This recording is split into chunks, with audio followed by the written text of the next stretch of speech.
Oh shit. Almost. But whatever.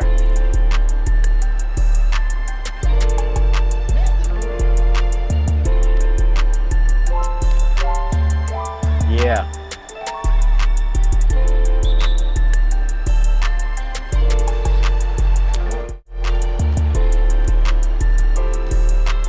I get Devin Booker.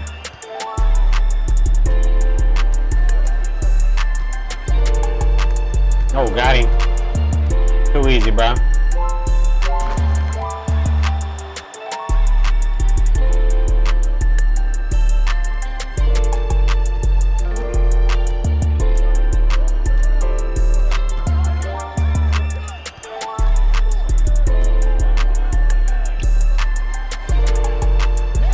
Damn, that's a good shot.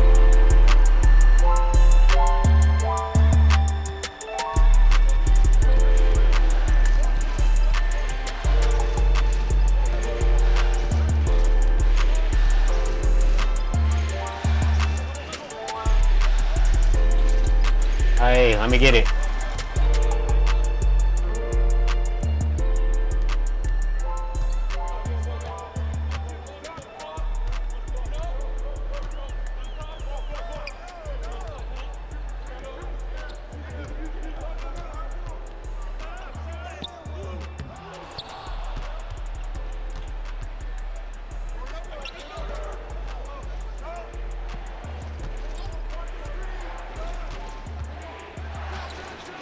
Damn. I gotta get an update.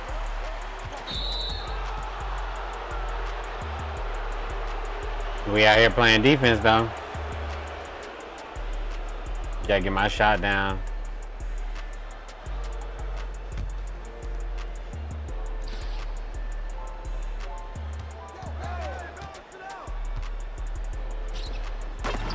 Kuminga with the lob.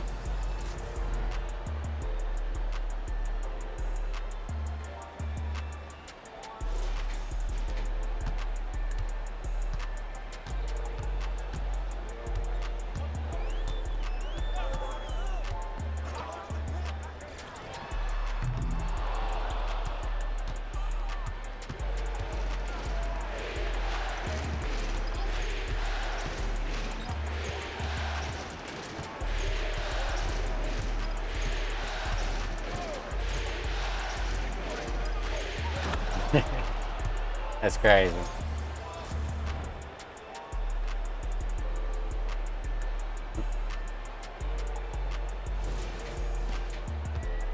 Victor Wembanyama. Nah, I'm just playing.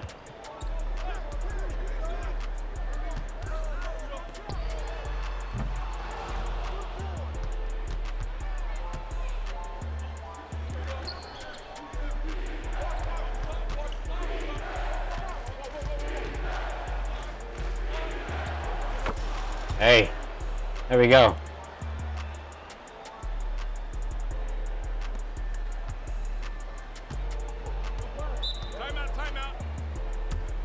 Timeout. They need a timeout. One of the big reasons why I do not encourage, and I was not taught micro expressions as the primary method, is for exactly that reason. You don't know what the other person's perspective of this experience is. Are they nervous because they're intimidated by you? Are they excited because you pose some kind of unique opportunity for them? Are they just feeling sick because they just got over a virus or they had a bad, cupcake at lunch? You have no idea where they're coming from. So the last thing you can do is start to assume that their behavior is an indication of fabrication. Instead, what you need to do is understand that their behavior is just one data point of multiple data points that can lead to an assessment about whether or not they're being truthful and honest with you. My children are young. I have an 11-year-old son and a 6-year-old daughter. My son will oftentimes tell me something that isn't true. He's not trying to lie to me. He is honestly representing what he believes is the truth. He doesn't remember when I told him to brush his teeth after dinner. I told him that. Remember. He looked in my face and said, "I'll brush my teeth." But in his brain, he was thinking about 9 other things because he's 11 years old. And as soon as he walked up the stairs, brushing his teeth fell off the top of the list. It's like, never mind. Checking his email or looking at his phone or drawing a new picture, something else took that first place spot. It's easy as a parent that you want to assume your child was lying to you when they said they would brush their teeth, when in reality, their brain is just moving at a faster pace than their level of commitment. The same thing is true for adults, because as much as we may not want to accept it, a 45-year-old man is really just a 13-year-old boy in a 45-year-old body. And depending on how much training and exercise and maturity that 45-year-old man has gone through, he may not be much more mature than the prepubescent child that was. That's pretty crazy to think.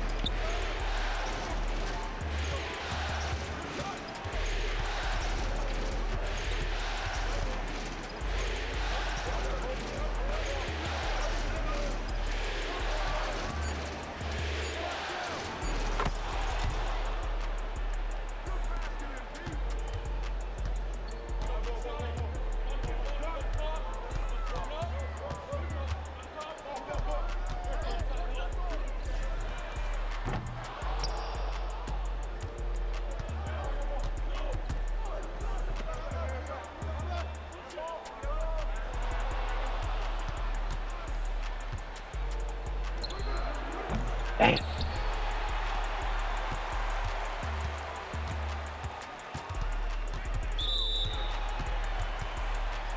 Frustration foul, man.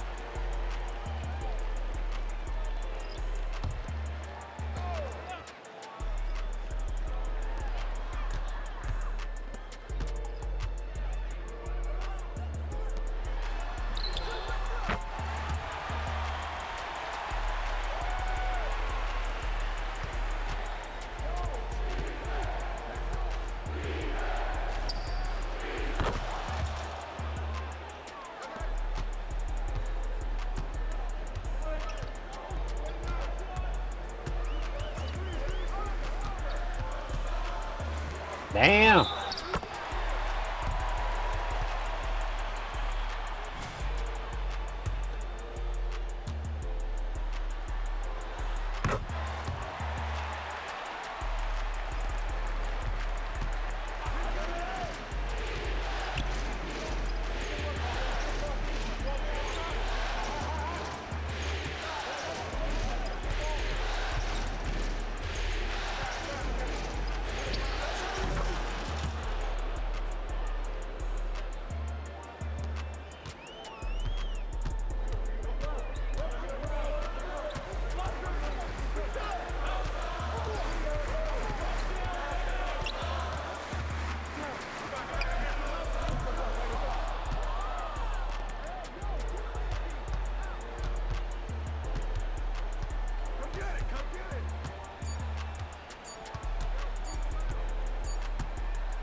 Damn, and I lost my dribbles. Trash. Let's keep it up.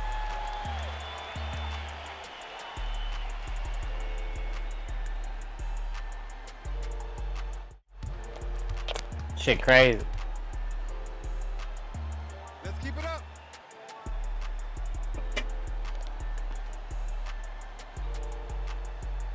Gotta get my shit back down again. My dribbles and shit. And I gotta update.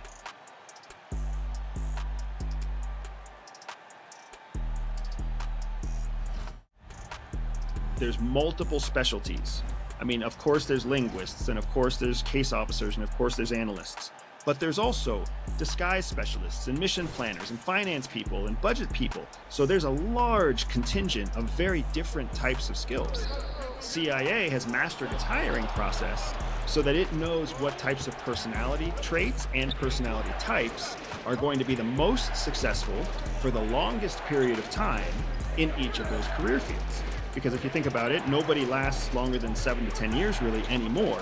So CIA needs to know before they spend $150,000 training you, yeah. They need to know that you're going to make it longer than 2 or 3 years, right? So there's a great deal of investment in psychological understanding and a great deal of investment in training. And also, Francesca, frankly, there's a lot of investment in brainwashing people who come in so that their Frankly. ego and their values and their personal motivations are heavily tied to the job. So one of the main things that they're looking for when people come into CIA is actually a history of childhood trauma. Because people who have childhood trauma are often seeking validation externally. So we become very loyal to the idea and opinions of others. Well, CIA knows how to shape that trauma to make you very loyal to CIA, to make you seek validation from CIA and your supervisors. And that's a great way of keeping people for a long period of time after you've put so much training and investment into them. That is extremely fascinating. I wouldn't have thought about this. That's so cool. What area of the CIA were you working in? So CIA has 4 primary different directorates. Those directorates are science and technology, analysis, logistics, and operations. Logistics is sometimes known as support. I was on the operations side. Specifically, I was part of the National Clandestine Service, what was known as the NCS, which sometimes is also called the Directorate of Operations. It kind of has 2 names at one time. And that's how I got into the world of clandestine field operations. And that was my specialty, was in collecting. There's multiple specialties. I mean, of course, there's linguists, and of course, there's case officers, and of course, there's analysts. But there's also disguise specialists and mission planners and finance people and budget people. So there's a large contingent of very different types of skills. CIA has mastered its hiring process so that it knows what types of personality traits and personality types are going to be the most successful for the longest period of time in each of those career fields. Because if you think about it, nobody lasts longer than 7 to 10 years really anymore. So CIA needs to know before they spend $150,000 training you, they need to know that you're going to make it longer than 2 or 3 years, right? So there's a great deal of investment in psychological understanding and a great deal of investment in training. And also, Francesca, frankly, there's a lot of investment in brainwashing people who come in so that their ego and their values and their personal motivations are heavily tied to the job. So one of the main things that they're looking for when people come into CIA is actually a history of childhood trauma. Because people who have childhood trauma are often seeking validation externally. So we become very loyal to the idea and opinions of others. Well, CIA knows how to shape that trauma to make you very loyal to CIA, to make you seek validation from CIA and your supervisors. And that's a great way of keeping people for a long period of time after you've put so much training and investment into them. That is extremely fascinating. I wouldn't have thought about this. That's so cool. What area of the CIA were you working in? So CIA has 4 primary different directorates. Those directorates are science and technology, analysis, logistics, and operations. Logistics is sometimes known as support. I was on the operations side. Specifically, I was part of the National Clandestine Service, what was known as the NCS, which sometimes is also called the Directorate of Operations. It kind of has 2 names at one time. And that's how I got into the world of clandestine field operations. And that was my specialty, was in collecting clandestine secrets from foreign adversaries that could be used to keep America safe. Wow. Wow. She's like, wow. Wow. He's right. That's crazy, bro.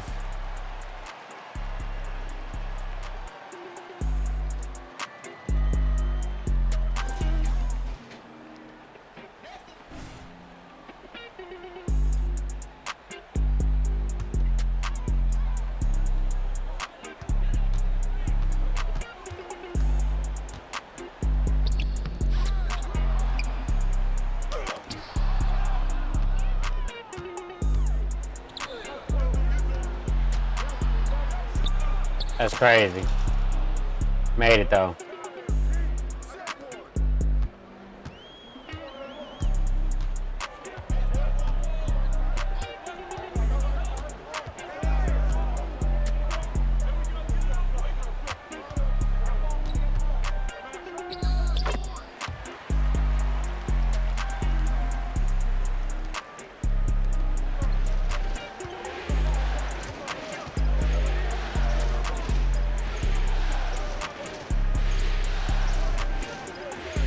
Oh, I put that shit too fast.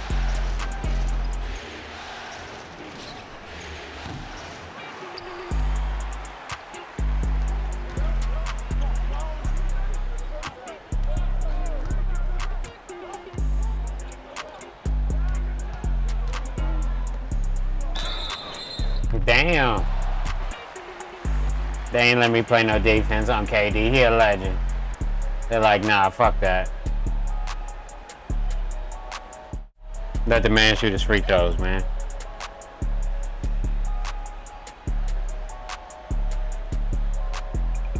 Three shots.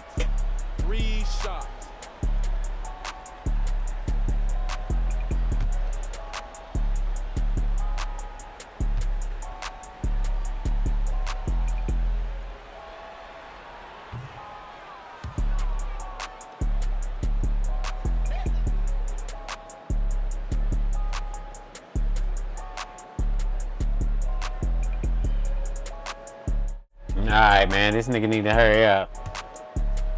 Let's get it. Oh, he got 3, I forgot.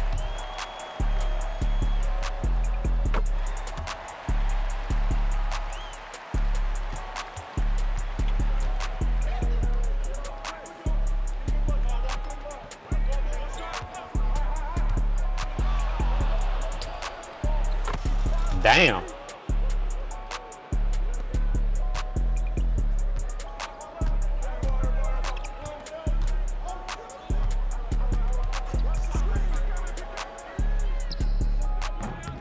Let's go.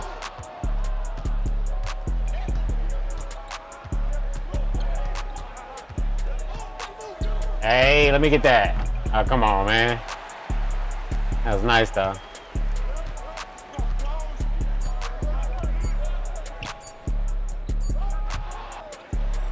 That was an air ball.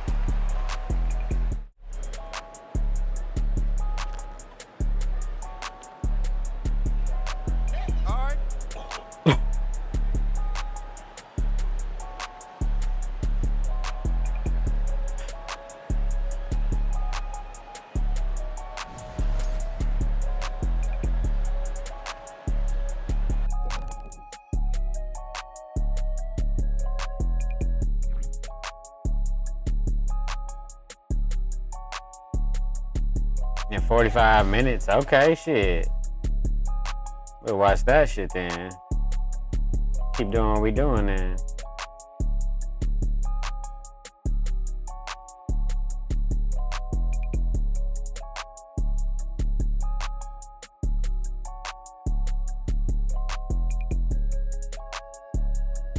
Human beings are pretty much all the same. Like, human beings are an amalgam of the same. Human beings are pretty much all the same.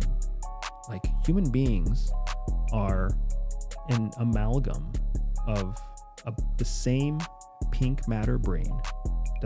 Human beings are pretty much all the same. Like, human beings are an amalgam of the same pink matter brain. Doesn't matter your skin color, your education, what part of the world you were born in, doesn't matter. The brain inside your head is biologically the same as the brain inside some head in a kid in Nigeria or a warlord in North Korea. Pink. Neural connections, like, it works the same way, right? Human beings are so similar. And because of that similarity, it means human beings are all very predictable in the same way. That's what CIA taught me. And it was such a powerful lesson because it taught me about me. It taught me how predictable I am and how predictable I am in certain repeat ways, in certain social settings, and so in certain decision-making processes. So I could become aware of my own predictable patterns, but then I could also become aware of everyone else's predictable patterns. And when you can see other people's predictable patterns faster than they can see yours, you have an advantage. You have an advantage in business, in relationships, in security, in safety. It's just the value is endless. CIA taught us how to use that advantage to collect secrets that kept Americans safe. I'm no longer in the collecting secrets to keep Americans safe business. I'm in the business of teaching other people how to use these skills to gain an advantage in their life business. And for me, it's that much more rewarding because I get to share the skills forward, which means I get to be part of people coming and realizing their own repeatable processes and patterns, and people learning how to use other people's patterns for their best interest. And that's a journey I love being part of. I love seeing people succeed.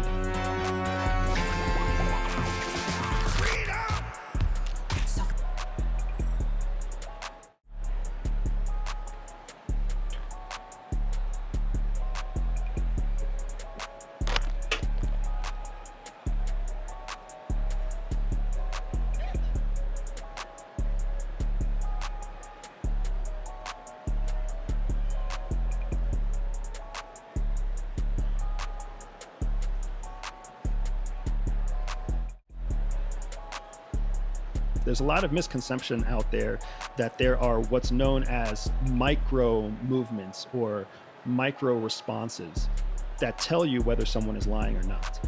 You can't count on those micro gestures. You can't count on being able to apply one rule to all people, especially not one rule to all populations or all ethnicities or all cultures, because every culture is different. In Japan, for example, they don't make eye contact. They look down because that's a sign of respect. So if you try to apply the idea that micro gestures in the United States apply to Japanese people, you're gonna think everyone's lying to you, when in fact, they're just trying to be respectful, right?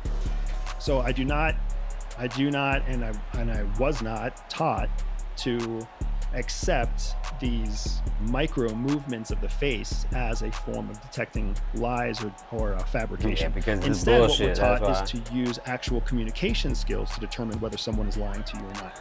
So, for example, if you're talking to somebody that you know very well, let's say it's a brother or a spouse or a coworker, somebody that you have what's known as a baseline about.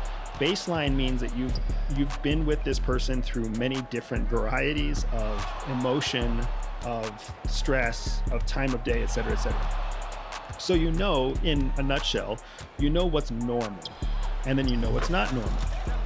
When you have a baseline, the way that you can tell whether somebody's lying to you or not is by measuring the variance between how they respond to your question or how they respond in the moment against that baseline. So if you see someone speaking to you and they seem more anxious, if you see someone speaking to you and they seem calmer, if they have a greater variance from the baseline of what you're normally seeing from them, then you know that there's a higher likelihood that you're not getting the complete truth, because their variance from the baseline is significant. When you're talking to somebody who is a complete stranger, you have no baseline when they're a complete stranger. So you can't count on variance from baseline as your tool. Instead, what you have to use is the actual physical words that are coming out of their mouth. So when someone is talking to you and they're a stranger and you want to determine whether or not they're being truthful or not, you have to lean on a set of skills called elicitation. Elicitation is a much more comprehensive set of skills than we can talk about in one interview. But what I will say is this, as some very basic tools, when someone tells you something and you're trying to see whether or not it's truthful or not, the first thing that you can do is just repeat back to them what they said to you later in the conversation.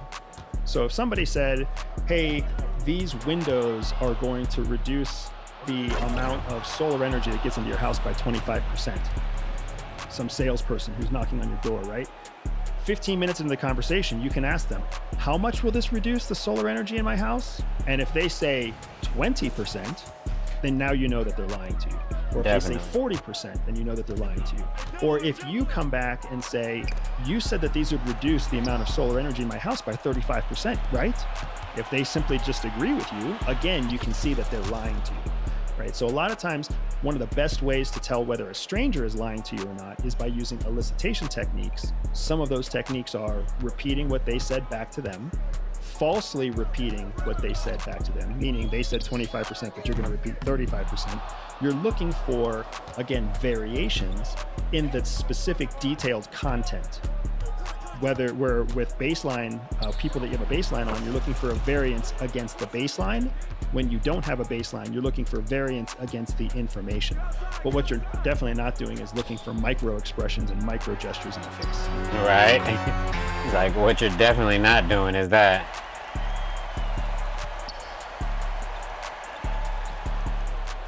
Dang.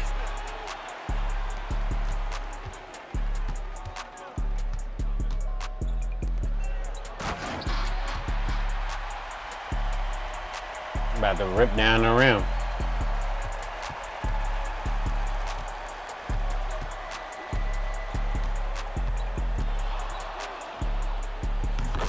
Got him, coach.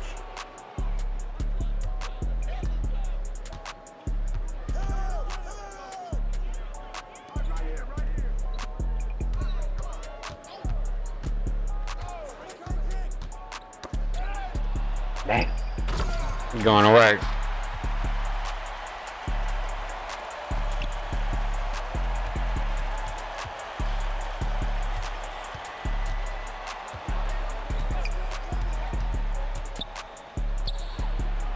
Damn.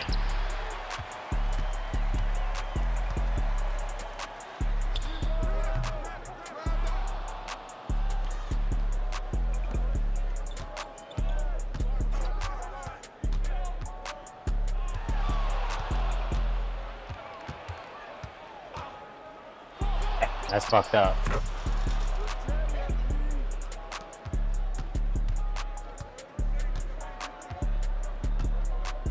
That's crazy. They didn't want to let me get a steal. They won't let him make a shot, though. It's all right. There's a lot.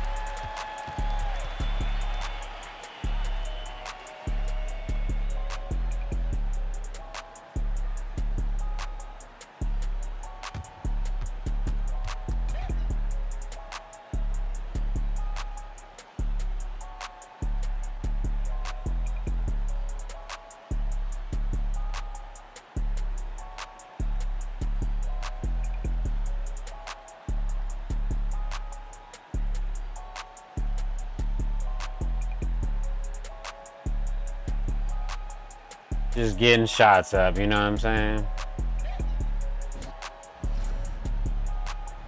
That's it, just getting shots up today. I ain't played 2K in a minute, so getting some shots up. Steve Kerr, man, he like, Jason Tatum, stay on the bench. Shut the fuck up. Tell your mama to stop tweeting.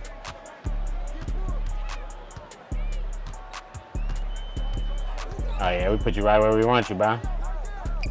Tough.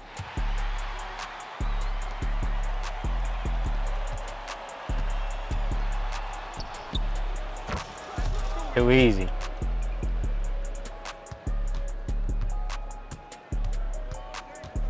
Damn.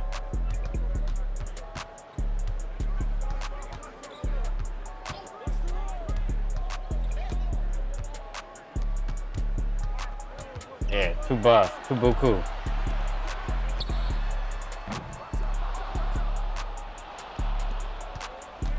Hey, fuck it, we'll take it off the dribble. Fuck, I missed it. I ain't in my Baggerton.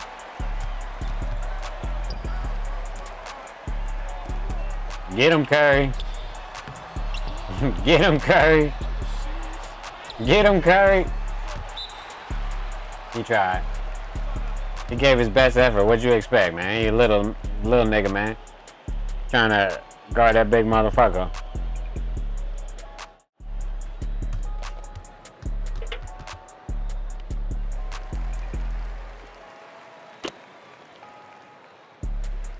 Right.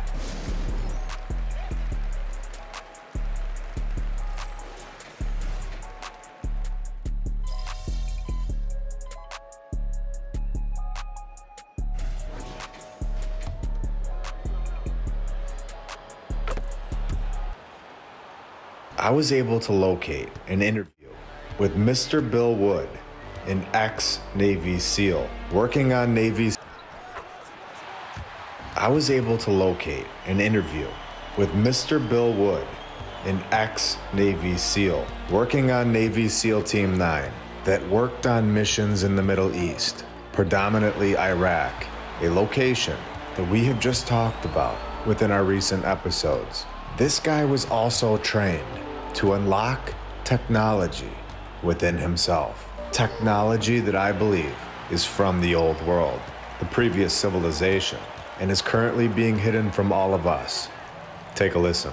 And what I learned there and the abilities that evolved from that training session that we all seem to pick up on rather easily were most easily described to the layman as Jedi skills.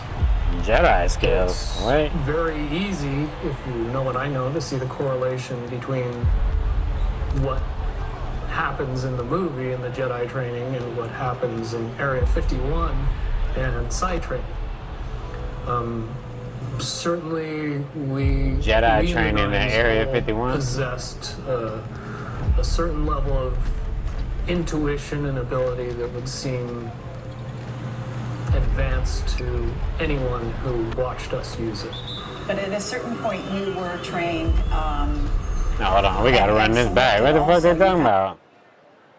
The hell is they talking about? I was able to locate an interview with Mr. Bill Wood, an ex-Navy SEAL, working on Navy SEAL Team 9, that worked on missions in the Middle East, predominantly Iraq, a location that we have just talked about within our recent episodes. This guy was also trained to unlock technology within himself. Technology that I believe is from the old world, the previous civilization, and is currently being hidden from all of us.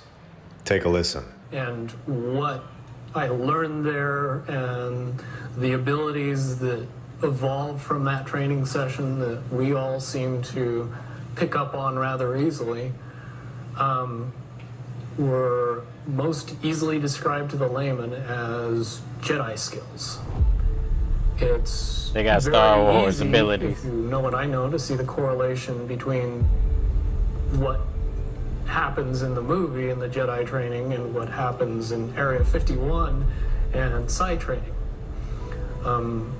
Certainly, we in the Nines all possessed a certain level of intuition and ability that would seem advanced to anyone who watched us use it. But at a certain point, you were trained and selected also, you found out later, because of your psychic ability. Is that right? I guess the proper term would be potential. Potential. Everybody possesses a certain amount of inherent ability towards upper level thinking. It really matters as to how prone they are to being able to effectively use it and not let lies get in the way. Beyond human abilities for every human, not subject to popular belief, but we as human beings are far more capable of using many, many advanced skills beyond five senses. With a little bit of training and the knowledge Just that a it little was bit of actually training. possible, most people could accurately predict the possibilities of the future, to know when other people were thinking about them, pick up on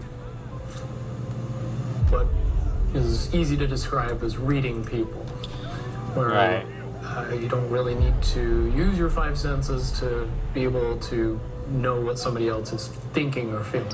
Hidden old world technology exists, and we know this. Technology that we have discussed and shown right here on this channel, where it also seems like there is hidden technology, and it's within all of us. And once we are aware of these abilities, it unlocks it just by knowing that we have it. And we're just getting started today. Welcome to episode 86 of My Lunch Break. I hope you're all having a great day. And if you're new, welcome.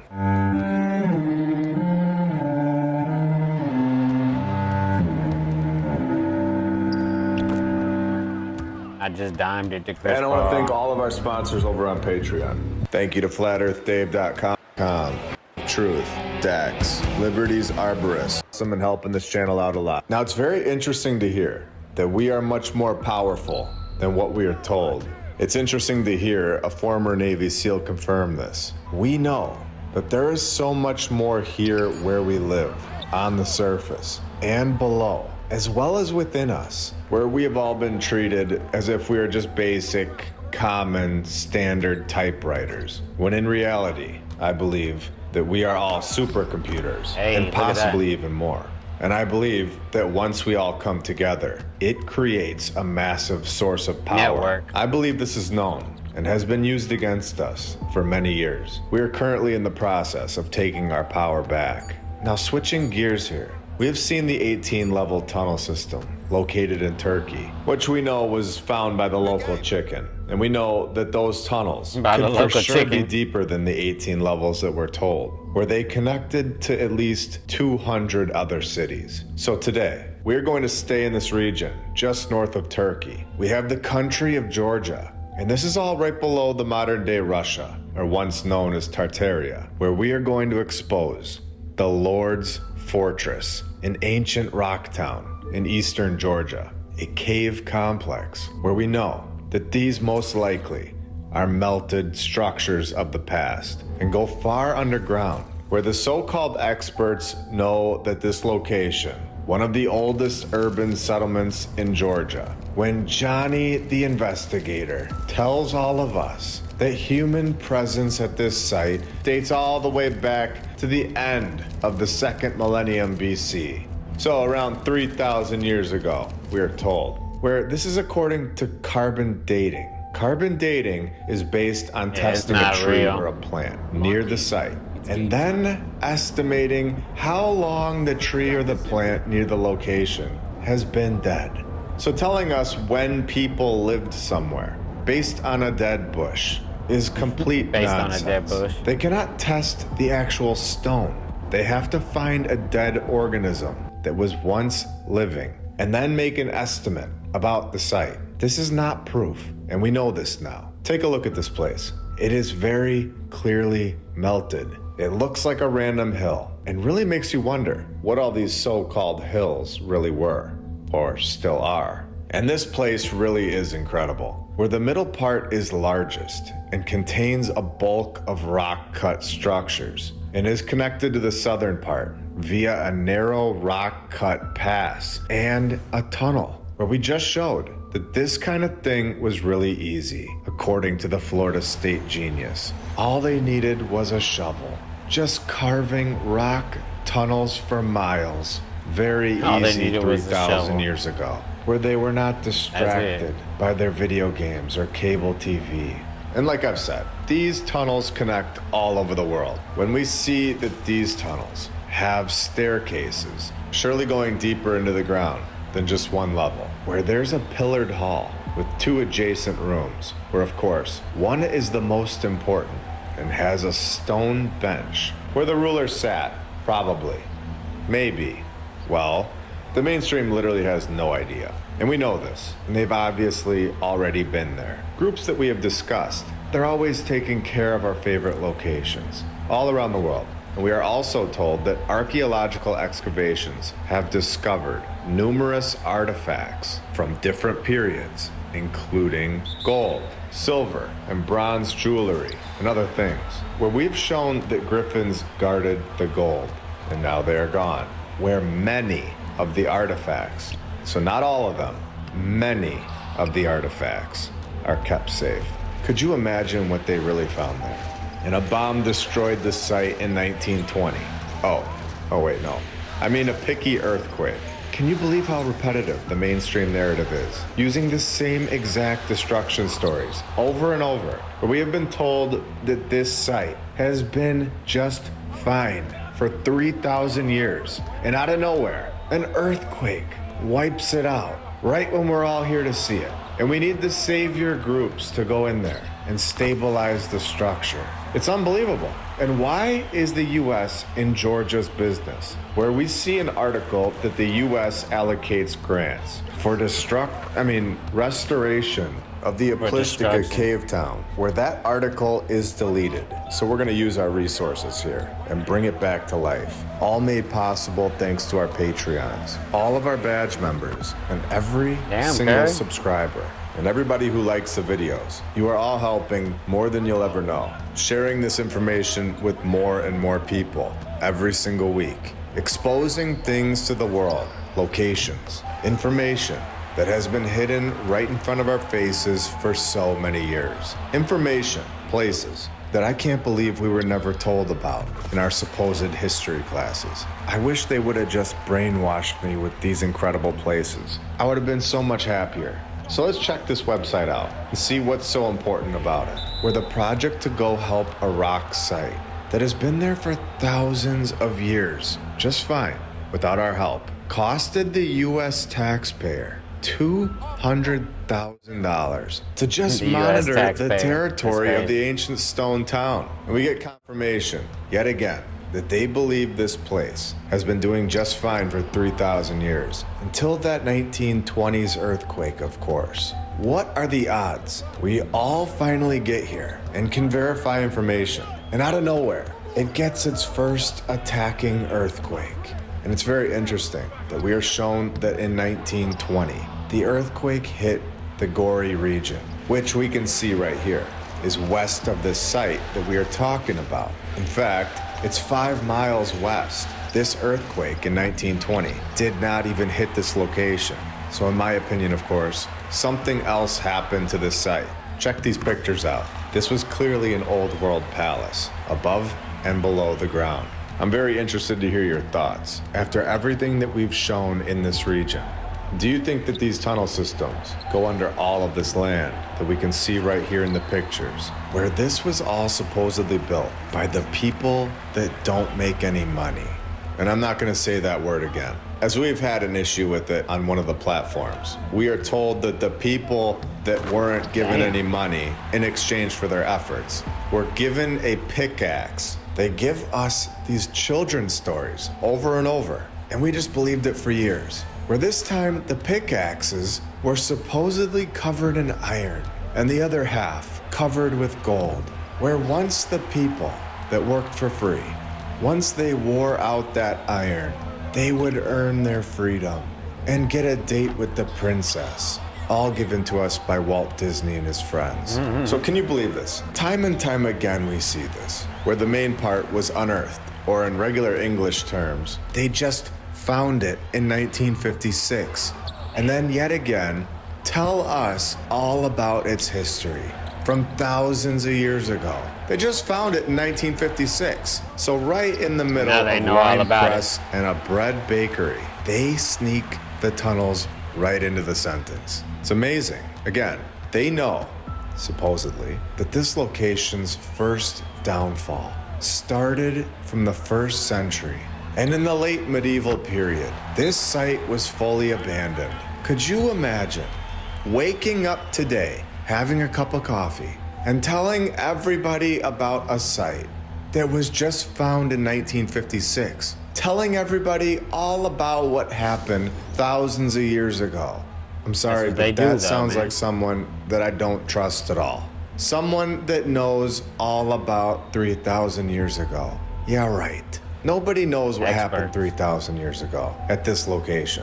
We can only piece together what we see, and we can clearly see that there was a civilization here before us that held technology to create massive tunnel systems all over the world, multiple floors deep. And this is not done with a shovel or a pickaxe, like they keep telling us. Nobody that was born in 1985 knows exactly what happened between the 10th century BC until the first Exactly. unification of the No. Kingdom of Georgia in the Definitely 5th not. century. These narratives are complete nonsense and based on zero factual evidence, or saying that more earthquakes took place, ruining 2/3 of the caves, damaging the halls that were used for sheltering cows, We already know that there weren't multiple earthquakes in this location. We proved this to be a lie. And in 1283 and 1088, who the heck had their notebook out, documenting earthquakes in this town? Who was designated as the earthquake bookkeeper, just sitting who was? around waiting for their moment? The answer is that nobody was doing this. This is another site that I would love to explore, where we are told here at the bottom that it even has a secret escape tunnel. I'm sure there is more than just one. We all might need to send some of those tunnel hunting chickens in there from episode 84. What do you think? I found a really cool article on this place on sailingstonetravel.com showing us photos of some of these tunnels, with our civilization, of course, switching the stairs from stone to a much higher quality version of stair. The classic aluminum style stairs, adding in the new railing feature. You can clearly see the evolving and advancing right here. The last 3,000 years have given us an aluminum railing. Can you even imagine what the next 3,000 years will bring us? It's amazing to think about. There's so much evolving, so much advancing. So this guy thinks that creating massive tunnel systems 3,000 years ago must have taken an especially long time to carve out from the solid rock, where we all know, thanks to the experts at Florida State University, that this is very easy. All thanks to shovelsandspoons.com and people that don't make any money for their work.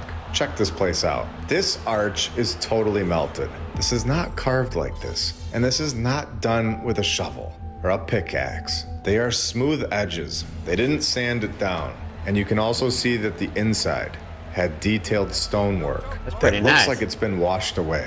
So remember when we were all told that Darren Kwayu in Turkey had thousands of miles of tunnels that connected to 200 cities? Well, only 556 miles away is this location that we are all exploring today. If you could remove the layer of dirt that we all stand on, I bet you would see that there are massive subterranean networks connecting all of these incredible sites all over the world that the previous civilization constructed. And in my opinion, after everything that we have seen to this point, I believe that this took place within the last few hundred years. A mass event took place that reset it all and destroyed the previous civilization's work. The tunnel systems from the previous civilization are so incredible. And don't forget that we were told that these are from 3,000 years ago, located in Georgia. Well, right next to Georgia, we have Azerbaijan, yet another location right next to Turkey, right next to Georgia, that holds massive tunnel systems, where we are told that the experts are trying to bring a 3,000-year-old underground aqueduct technology to the modern world. Yet again, we are told, built with picks and shovels, where the ancient system is made up of a network of underground canals, some 200 meters below the desert's surface, with a series of well-like vertical shafts, just like we saw in Turkey. All over the world, we are shown these networks, and now we are told that massive tunnel systems hide right under the deserts. Can you even imagine what is really below all the sand? There you have it. Shit, that was pretty good. Thought that was a little longer, but we got a free throw anyway, so let this man shoot his free throw.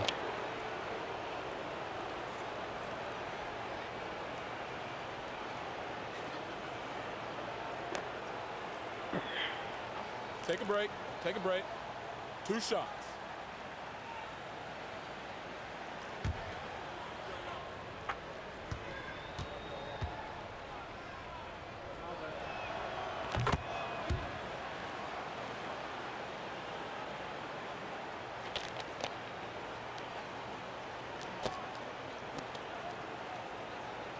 Alright, that nigga got a half row and everything.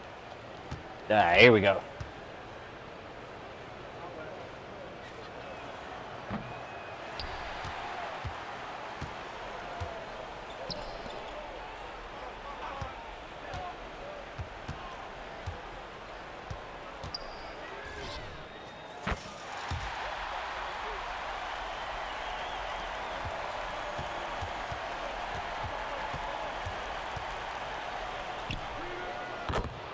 That's a good shot. Damn.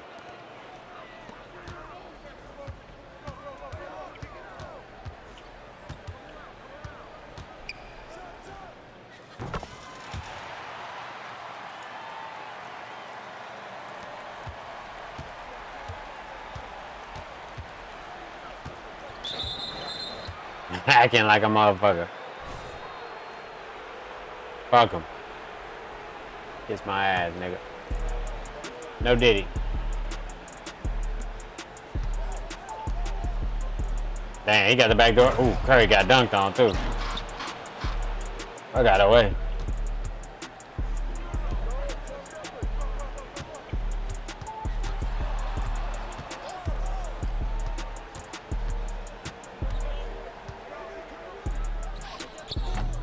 Damn. Try to mix him up with some shit.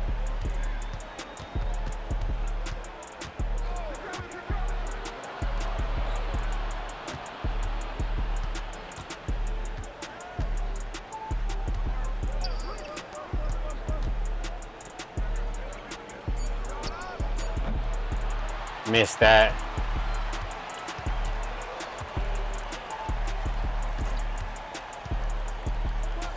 I just shoot off the dribble. Fuck it. Oh, I should have made that with the badge and everything.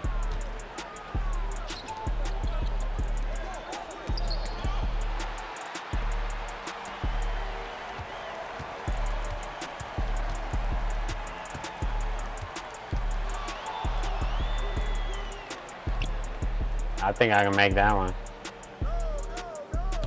Damn, nope, I'm trash.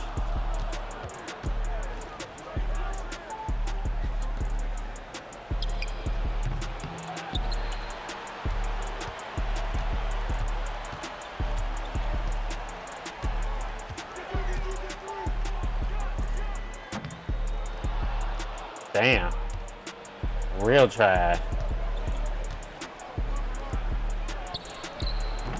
Alright, here we go.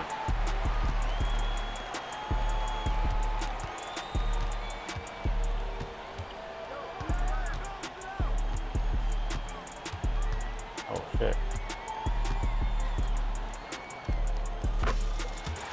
There we go. Let's keep it up. Yeah, my Kobe shit, maybe. Maybe that'll help, you know?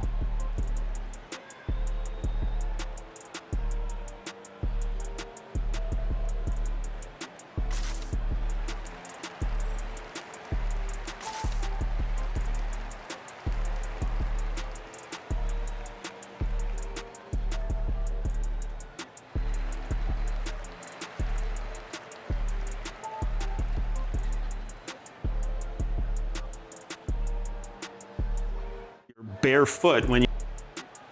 Welcome everybody to the big show.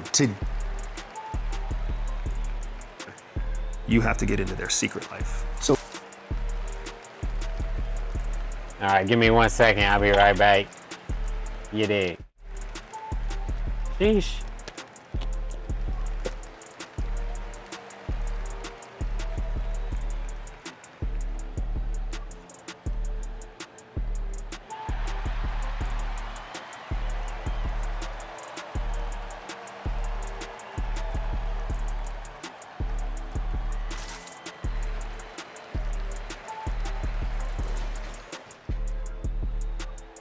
You heard, coach.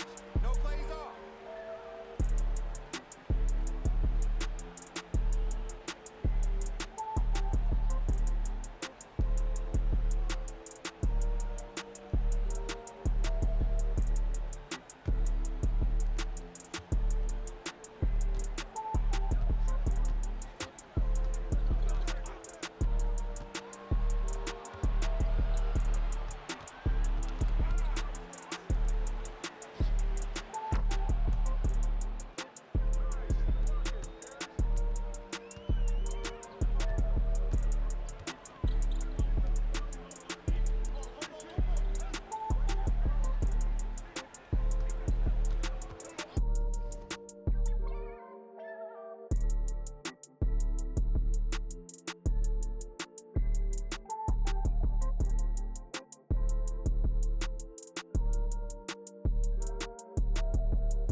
5 fouls.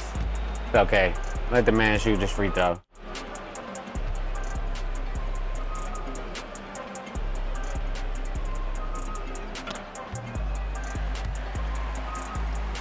I'm gonna try not to foul anymore. See how that goes.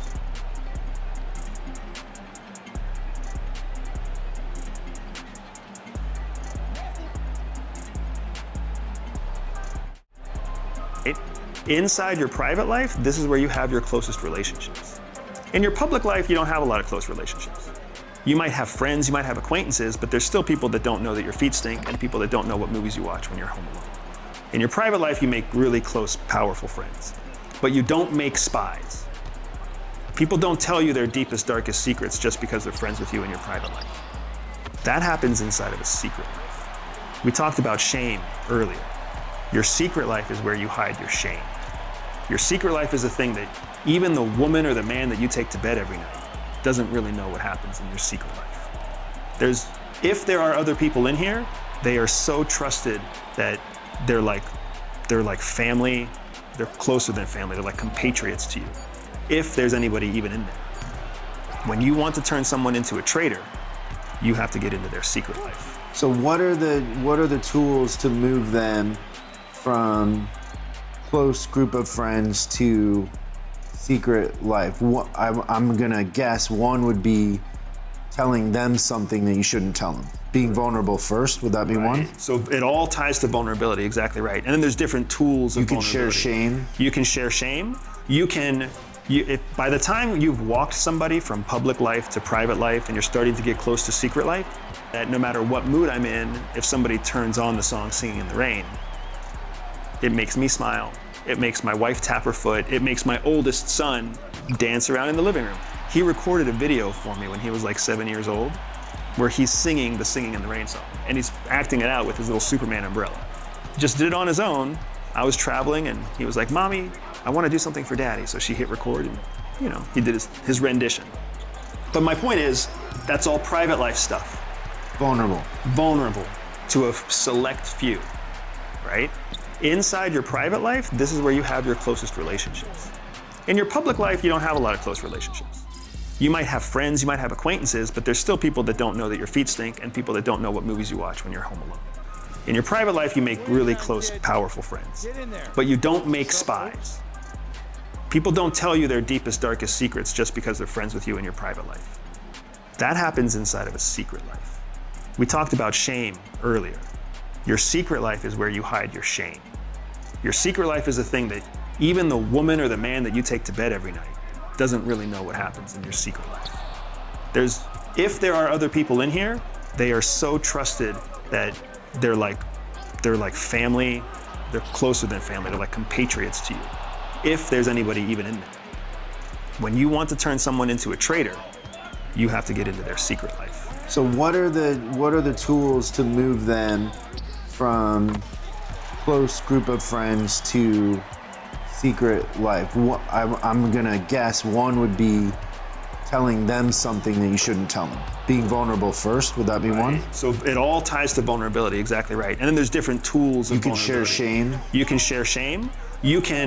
If by the time you've walked somebody from public life to private life and you're starting to get close to secret life, you're also able to assess, meaning you're able to kind of read what they might have. Have you ever been friends with somebody who you thought might have been gay, but they didn't come out with it?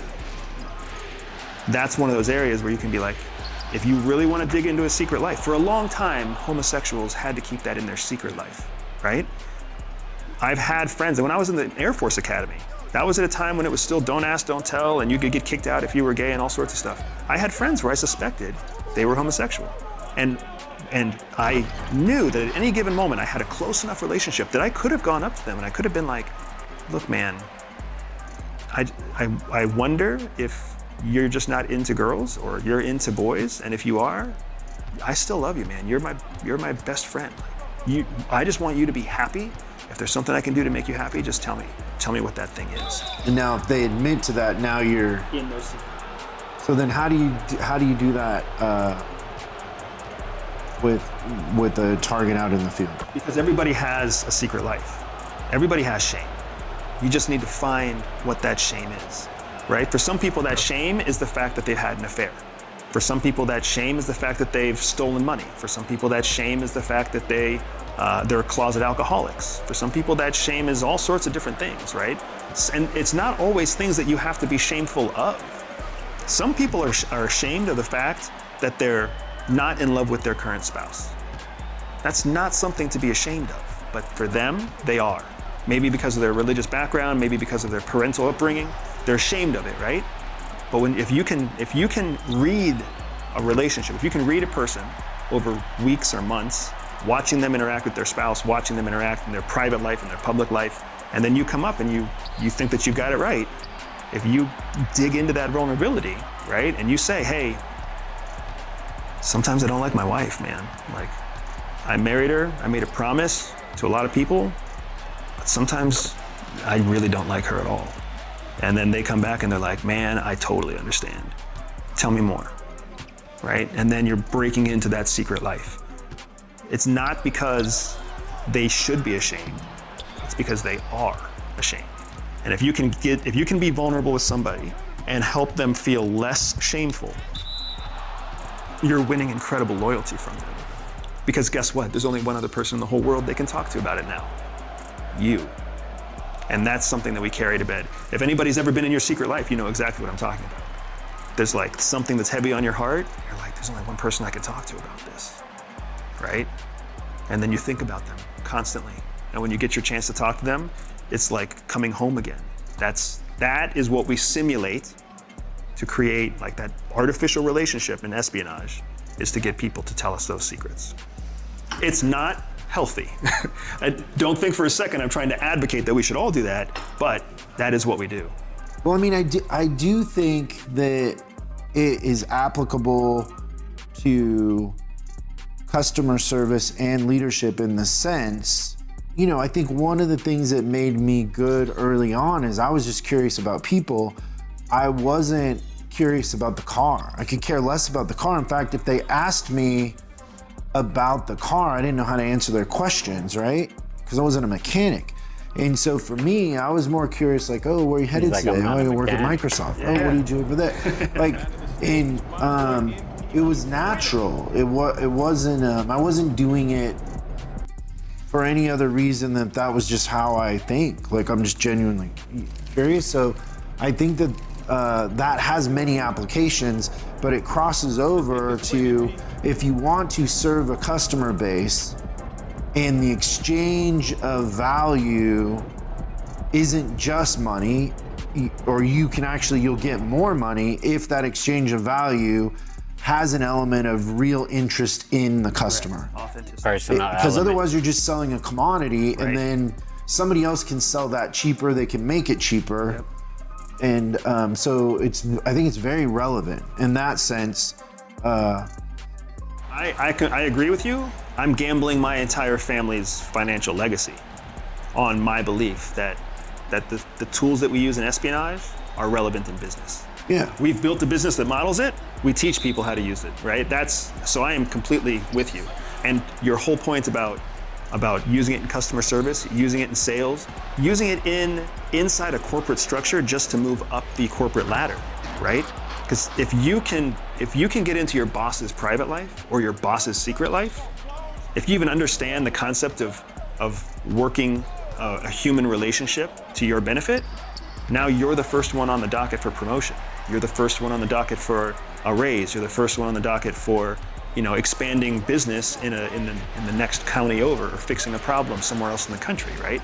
Because you are able to manage the relationship. You're able to use vulnerability and authenticity and turn that into actual value. Yeah, and you said it earlier, but the stakes are higher. Right. One of the things that makes Jocko's first book, and I know he co-wrote it with somebody else, but his first book so great is when you're reading that book, there's leadership lessons in there, but you're like, hey, if Jocko makes a mistake, people die. If I make a mistake, we have to have a meeting.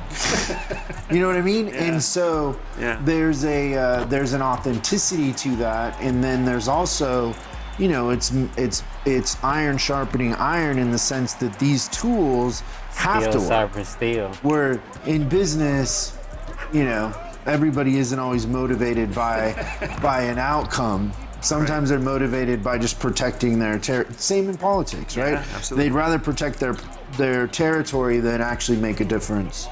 So, yeah, that's special, and it applies. So, let's take that a step further.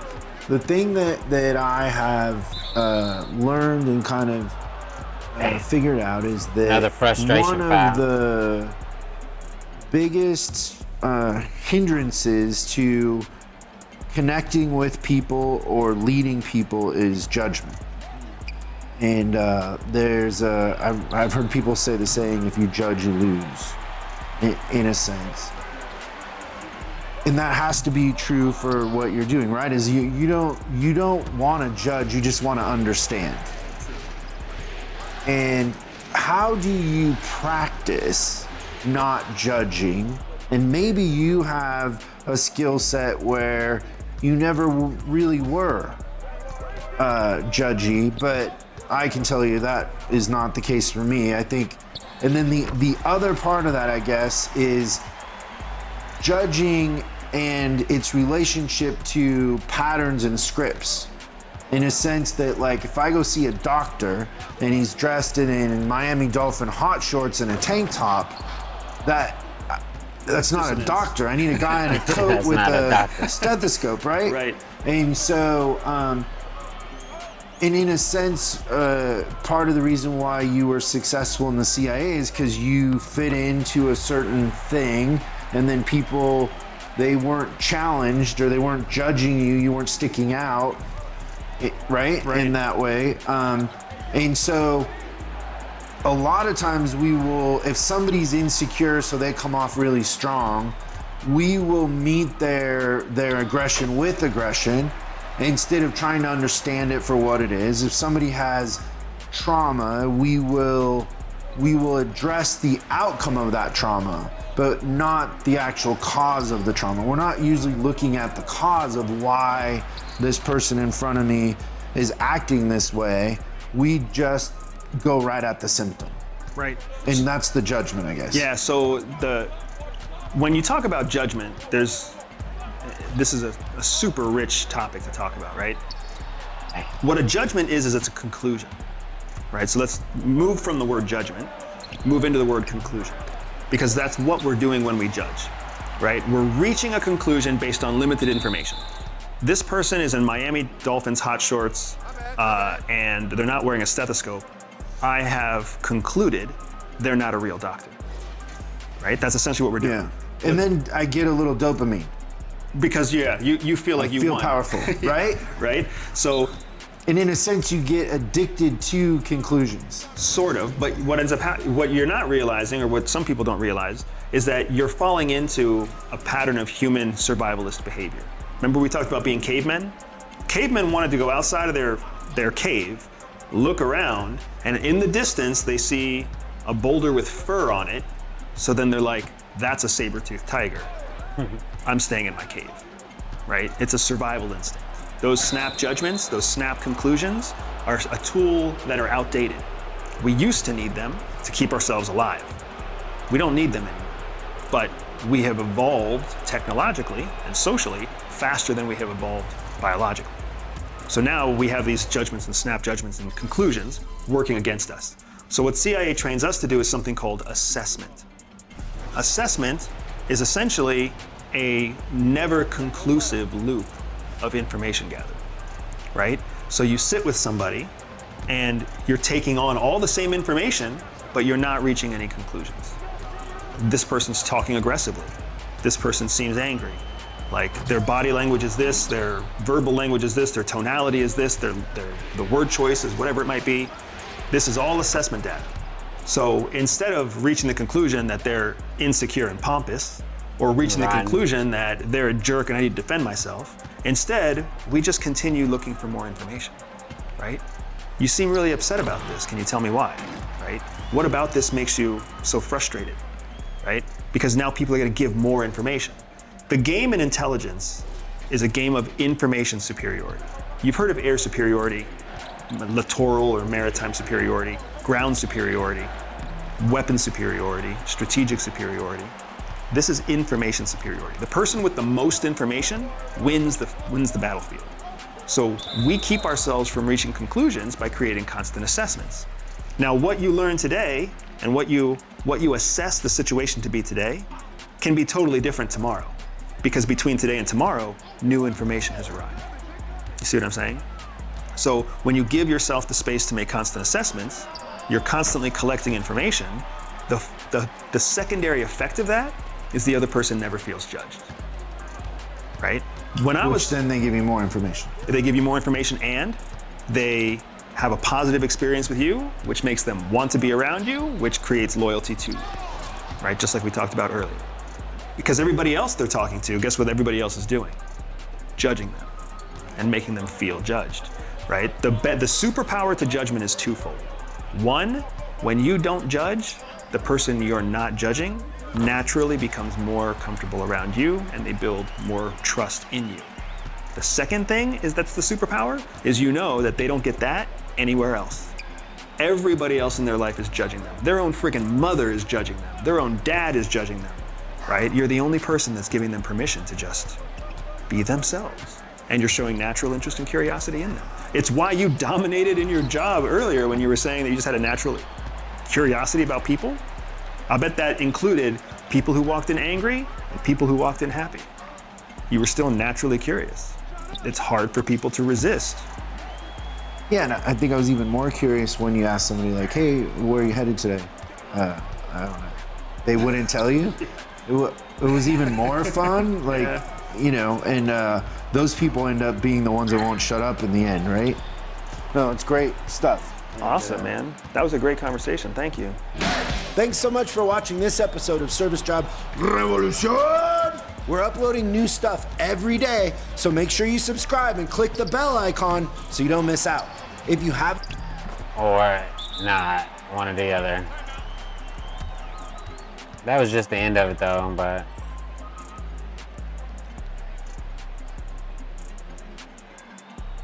Occasionally or whatever. That was it.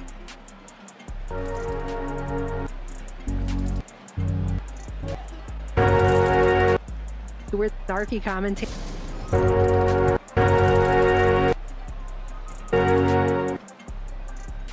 People online right now make.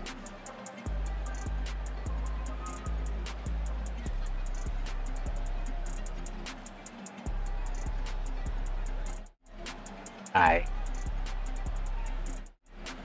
Kinda ready, hold on.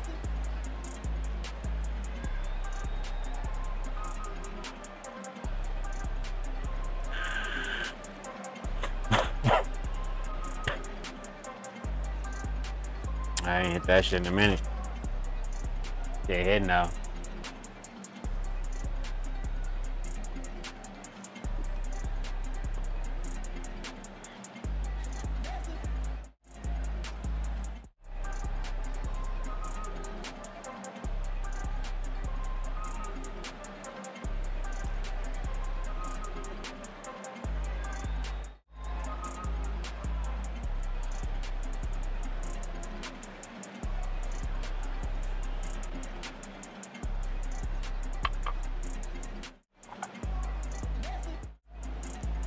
We do have free speech. You don't even understand. Like, no, you don't even understand what you don't even understand because you have lived in a country that have free speech. There's all these people. There's all these people online right now making snarky commentary about we do have free speech. You don't even understand. Like, no, you don't even understand what you don't even understand because you have lived in a country that has never had free speech. So you don't even know what it is to be saying that. That's the saddest part. And you don't even know that you don't even know. That is what is so sad about this. Because that is what I am saying. This holds people's consciousness down to where they cannot even think beyond the borders of what is being prescribed.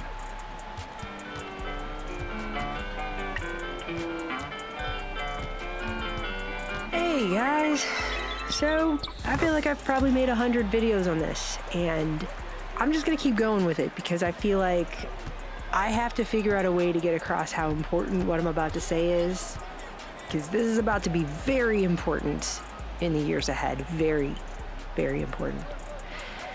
Not just to the things that are going on now, but to humanity's future. That's how important it is. And I cannot express that enough.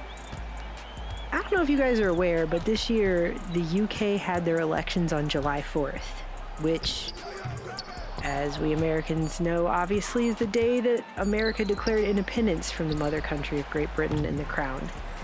And bizarrely, here in America, we're having our presidential election on Remember the 5th of November, aka Guy Fawkes Night, aka the anniversary of the 1605 gunpowder plot to blow. As we Americans know, obviously is the day that America and I cannot express that enough. I don't know if you guys are aware, but this year the UK had their elections on July 4th, which, as we Americans know, obviously is the day that America declared independence from the mother country of Great Britain and the Crown.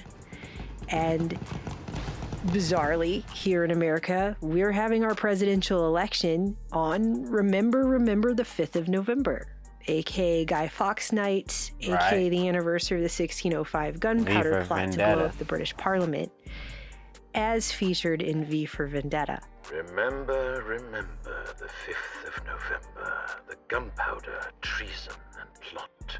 There's a very wide array of history in terms of English liberties that evolved between those two events. I know of no reason why the gunpowder treason should ever be forgotten. In the weeks following the elections over there in Britain, protests and riots have now broken out in the streets in cities across England, and there's a crackdown happening on speech there, and in particular online speech and protesting.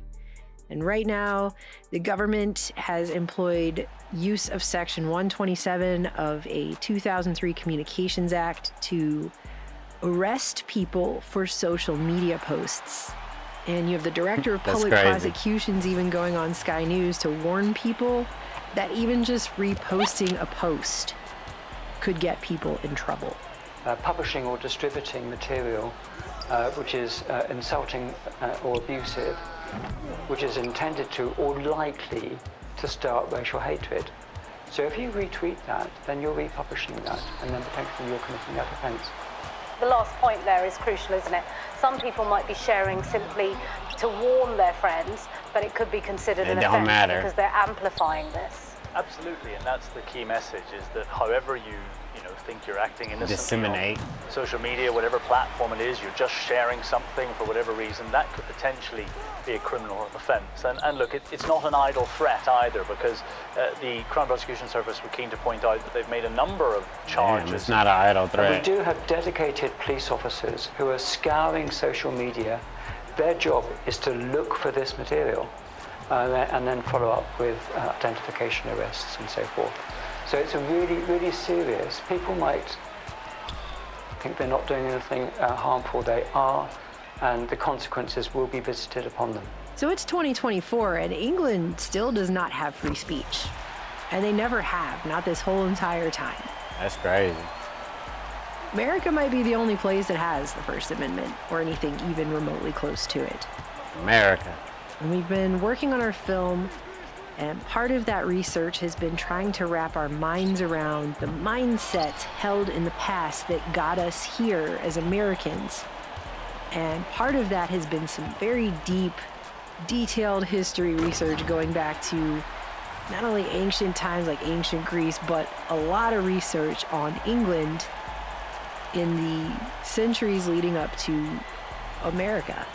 And I came across this essay called The Falsification of English History by Thomas de Quincey, published in 1855. And I just want to say, first and foremost, this guy was apparently a Tory with a capital T. Who's been described as a champion of aristocratic privilege. Crazy. So just know that going in. But in this essay, he's talking about how the British Constitution wasn't the birth of an instant, that these concepts didn't just show up during the time of the Civil War leading up to King Charles I being beheaded, as many historians, I guess at the time he wrote it, were suggesting in his view. But he then says, quote, "In particular, the doctrine of the king's personal irresponsibility, or the king can do no wrong, arose within the time period of 1640 to 1648, which he says he believes is the main pillar of their constitution, actually. And he points out that until that time, the doctrine that the king can do no wrong had not been used to protect what he's referring to as the indispensable sanctity of the king's constitutional character, but to protect the wrong that was being done. And he says, used in this way, it was a maxim of despotism fit only for a nation where law had no empire. Many of the illustrious patriots of the great parliament saw this and felt the necessity of abolishing a maxim so fatal to the just liberties of the people. So De Quincey's a massive royalist and in favor of keeping the idea that the king cannot be responsible for himself, ever. That it's only his advisors and the people around him that can be held accountable, because the king himself can do no wrong. That was the belief system. And it was not considered possible under that system for the king to do wrong the way it was set up. King could not do wrong, just period ever. Can you imagine anyone, anywhere, at all, not even in a position of power, but just nothing they ever do ever can be considered wrong, and that it's just not possible. That's not a thing, okay? But it was at this time in this country, and it's really hard looking back into history for a person who lives now to wrap their minds around mindsets of people that lived 300 to 400 years ago. But especially for me as a 21st century American, I'm looking at that going, wow, people actually believed that, or at least pretended they believed that the king is just God's divine chosen representative ruler of their realm. Basically. And as such cannot do anything wrong, period, at all, ever. And there were people who didn't really believe that, but a lot of people had to pretend they did. Otherwise, it could be considered treason. And there was a wide array of disgusting punishments they would enact on people, like getting your face branded or your nose slit or your ear cut off or being hung, or they would cut people's heads off and put them on iron sticks and display them on the London Bridge as trophies of the vanquished enemies of the crown to instill fear and uphold their authority. That literally wasn't even 350 years ago in Britain, where they had a man whose job title was Keeper of the Heads. And that's what he did. He just made sure those heads were securely fastened to the iron rods and prominently displayed on the bridge there. Probably had to dust them off occasionally or whatever. That was his job, okay? He was the Keeper of the Heads. That was his job. In fact, William Wallace's head was the first one they put up there, just by the way. William Wallace. They may take our lives, but they'll never take our freedom! Oliver Cromwell ended up there eventually, too. In fact, that was still going on all the way up until, I think, 1678 is what I read. Which really just isn't that long ago in terms of human history, if you think about it, okay? In terms of modern human history, that's not even 350 years ago. So, but this is a bunch of grown adults who are behind this doctrine of the king can do no wrong for whatever various reason, whether or not they're and putting them on fans sticks of aristocratic privilege or whatever their reason is, they're behind this belief system as a form of government. I mean, think about that. Think about being alive at a time where other people around you believe that, and if you don't, if you say, hey, I think this game of make-believe has gone a little too far and is disastrous to our personal freedoms and liberties, you could get unalive real quick, right? That kind of belief being instilled and upheld and enforced in people is what enables tyranny. Whether or not it's a king, an emperor, a pope, a president, a government, whatever ruling entity is in power, that is tyranny. So I'm pointing this out because that's where the consciousness was in terms of authority in Britain in the 17th century, which led to all manner of tyranny against the people under absolute monarchs, including Charles I, who ended up getting beheaded. Then you had Oliver Cromwell come in with his Commonwealth. He swung way too hard, overcorrecting in the opposite direction. And people didn't like that either, which then led to Charles II coming back in an attempt to bring back absolute monarchy, because the old line aristocracy was like, no, come back, we liked that system. But then that also sucked, which in turn led to the Glorious Revolution in the 1689 British Bill of Rights, which was 100 years before the American Revolution and the 1789 Bill of Rights. So this is all happening in a very compacted amount of time. Lots of changes in terms of what defines government and what defines a government's relationship to the people and what defines the rights of the people. And so it seems like to me that every time we get back around to people being able to have the ability to see that the king is doing some pretty serious wrong, that is the only time when things can and have changed for the better. People have to be able to see it first, though. But that's when revolutions happen. That's when change begins, and it begins in the consciousness of people having the ability to see, yes, the king can do wrong. Right? If the people generally believe the king has no responsibility on earth, even to himself, let alone his subjects, because he can't do any wrong, then how can anything ever change from that, right? No change can happen when whatever wrong he is doing is going to go unacknowledged and unseen. It's only when human consciousness expands to the ability to question doctrines like this that we have a mass change in minds and hearts that ultimately forces a situation that will redistribute that unbalanced power in the figurehead back to the people from whence it actually does come. And that is one of the most important things that happened when America had its revolution from Great Britain. We defined unalienable rights. We defined that governments are instituted to secure those rights. And so we said that is the entire reason a government exists in the first place. And the only legitimate form of government, then, is one that is by the consent of the governed. Otherwise, it's government rape. Government rape. Now it's 2024, and we are moving towards another turn of this giant wheel of this thing that is happening, okay? We're living in a world where humanity at this point has overlaid the reality we're in with a digital envelope, and that is connecting us all, regardless of where we live physically on the planet. And the two things now are becoming so enmeshed that they are inseparable. And so now we are in this augmented reality system that we now live in that's part tangible physical reality and part invisible information whirling around us all the time. And whether the majority of people fully realize it or not, we are headed towards another revolutionary period for what the future is about to look like in this new system. And it's actually been going on for a while now. And here I am in America, which is perhaps the only place on earth that actually has the First Amendment, like I said. A country which broke away from a British king's tyranny 250 years ago, coming up on, and I am watching that same country enact that same type of tyranny on its citizens in the form of narrative control to uphold its authority in the same ways that were happening 250 and 350 years ago. Like, in some ways, nothing has changed at all. You have the British government threatening people about what they share online under Section 127 of this 2003 Communications Act, which, if you look at it, is vague at best. It's some dubious moral claim they're trying to uphold. It's really not very well defined. And so in that way, it can really just be used to cover almost anything they decide they don't want people sharing online at any given time. Pretty much.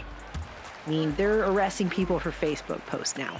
Damn. Arresting you on suspicion of improper use of the Electronic Communications Network under Section 127 of the Communications Act, okay? So you do not have to save it. It may harm your defence if you don't mention one question, something which you later are in court. Anything you do say may be given evidence. Do you understand that? So I'm actually being arrested? You're going to be arrested, okay? Right. So you got to the police station. Right. Okay, this is in relation to some comments that you've made on a Facebook page. Some comments that you've made on a Facebook page. And that's crazy. They're threatening people that even just reposting videos of what's happening in the streets could be amplification and incitement. The last point there is crucial, isn't it? Some people might be sharing simply to warn their friends, but it could be considered an offence because they're amplifying this. Absolutely, and that's the key message, is that however you think you're acting innocently on social media, whatever platform it is, you're just sharing something for whatever reason, that could potentially be a criminal offence. And they could also be arrested for it. And we do have dedicated police officers who are scouring social media. Their job is to look for this material and then follow up with identification arrests and so forth. So it's a really, really serious. So I'm cutting into this edit because this whole situation is just unfolding. They're arresting people now for posting incorrect information about incidents that are happening.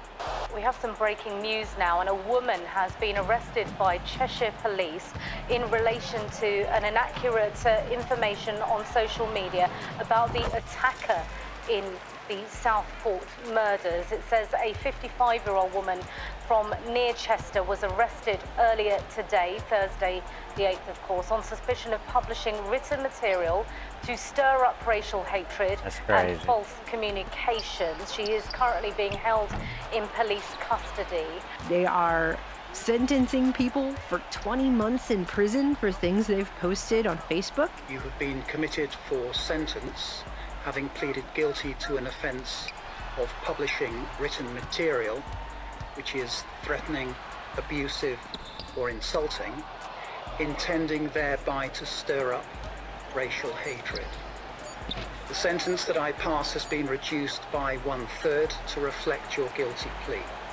The sentence is one of 20 months in prison. That's crazy. And while I'm saying For all this, Facebook. I came across this video, which is actually from several years ago. I've never seen this before. But apparently police are encouraging people to report non-crime hate incidents. That is the phrase that they are now using. Non-crime hate Story about incidents. Humberside police who contacted a man called Harry Miller, I think, who had tweeted or at least retweeted and liked an offensive poem. It was a limerick, I think. The police officer phoned up and said, "We're investigating you for this limerick." And he said, "Well, have I committed a criminal offence?" And the police said, "No, this is a non-crime hate incident that we have to investigate." Now, the problem with this wouldn't be if it was just one rogue police officer who was overreaching. You know, the problem is that Humberside police have been contacted by The Spectator, by Index on Censorship, and they've said, yes, this is our policy. So we are going to investigate non-crime if the incident is considered hateful. Non-crime hate incidents, which is not a crime. So first of all, you have police investigating non-crime. Non-crimes. Like they don't already have shit to do. It's crazy.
Damn.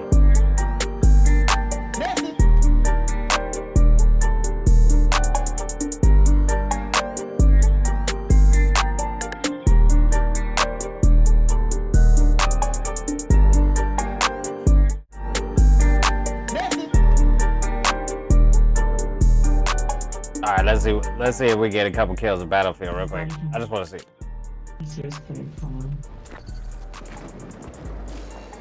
This is like hardcore or something like that.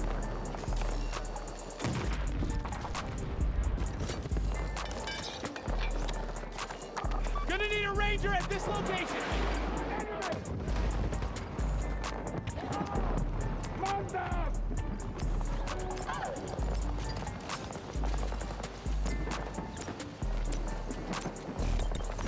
Mas que mata que tu tá vindo.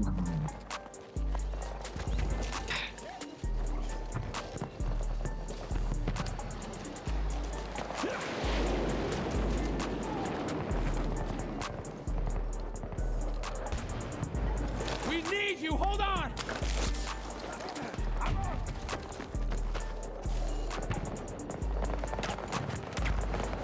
Oh, I forgot this hardcore. If I get shot like by one bullet, I'm dead.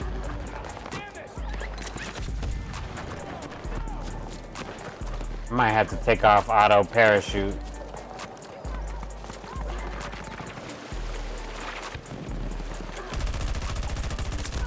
God damn, that's a good one. Damn. His partner seen me quick. This hardcore.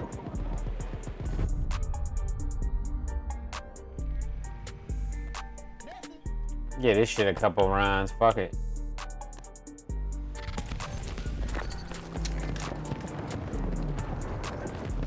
Man, change abilities for maybe the recon guy, huh? I do it when I die.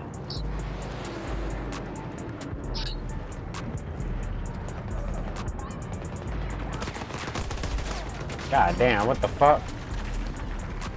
How the fuck did he see me in here? Well, I definitely gotta change my abilities. Let me see. Recon, maybe. And go to this. Siempre dijiste que cada vez que te usara, haz un minuto juraste hacer lo que te pidiera. Lo dije, pero no que pudiera salir con otras chicas. Somos cosas totalmente diferentes. That's crazy, bro. Fuck is he talking about? There we go.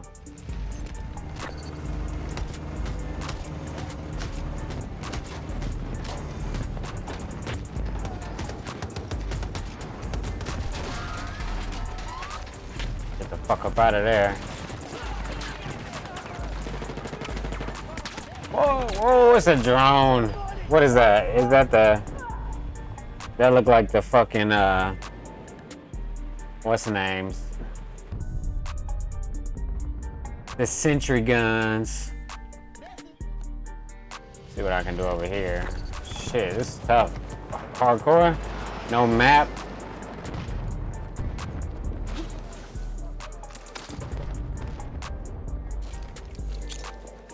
That's not what I wanted to do. I wanted to do this one. Oh shit, that guy, I see somebody.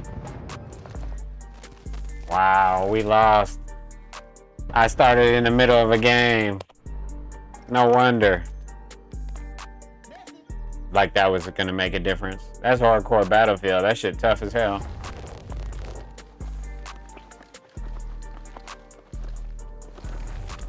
Damn. Crimes. How is that the job of police to investigate non-crimes?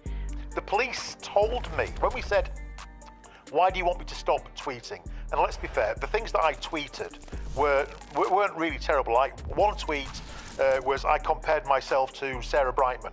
Without police intervention, it would escalate to hate. But there's a whole section here in the code about why they're doing this.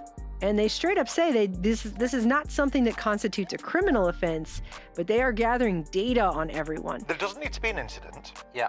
There doesn't need to be any hate. There's no requirement for evidence. All that is required is perception. Yeah. That is it. So they contacted this guy because he liked what is considered an offensive limerick on social media. And he was turned in because the cops are encouraging people to turn their neighbors in. We had South Yorkshire Police who tweeted a number of months ago saying we were urging the public to report non-crime. For these non-crimes online. And they're collecting data on all of these people that get turned in. They're collecting data on all of these incidents. And it says here, this data is vital for helping police to understand where they must target resources to prevent serious crimes which may later occur. So this is a pre-crime database. This leads you towards Minority Report levels of pre-crime. And to put an exclamation point on that, when the cops called this man over liking this offensive limerick, they told him they were doing so to check his thinking. This is straight out of Orwell. You hate to use the comparison, but it is. This police officer said to this man, we had to investigate this because we need to check you are thinking properly. We need to check your thinking. This is really dangerous stuff. To check that he was thinking properly. So this is straight out of Orwell's 1984 full on. This isn't sort of or kind of, or we're almost there, or this is what it'll look like in the future. This is happening now. They're actually doing this. This is why the First Amendment and free speech is so important. If the government can institute a policy of correct thinking, they can subjugate people in any way they want. That goalpost can move all over the place. And what it ultimately leads to is a people who can't think their way out of a tyrannical, corrupt system. It leads to read 1984, because that's literally what this is from. It leads to a shutting down of a person's ability to even see reality for the way that it is and to conceive of a way out of it. It's complete subjugation. It's completely tyrannical in every possible way.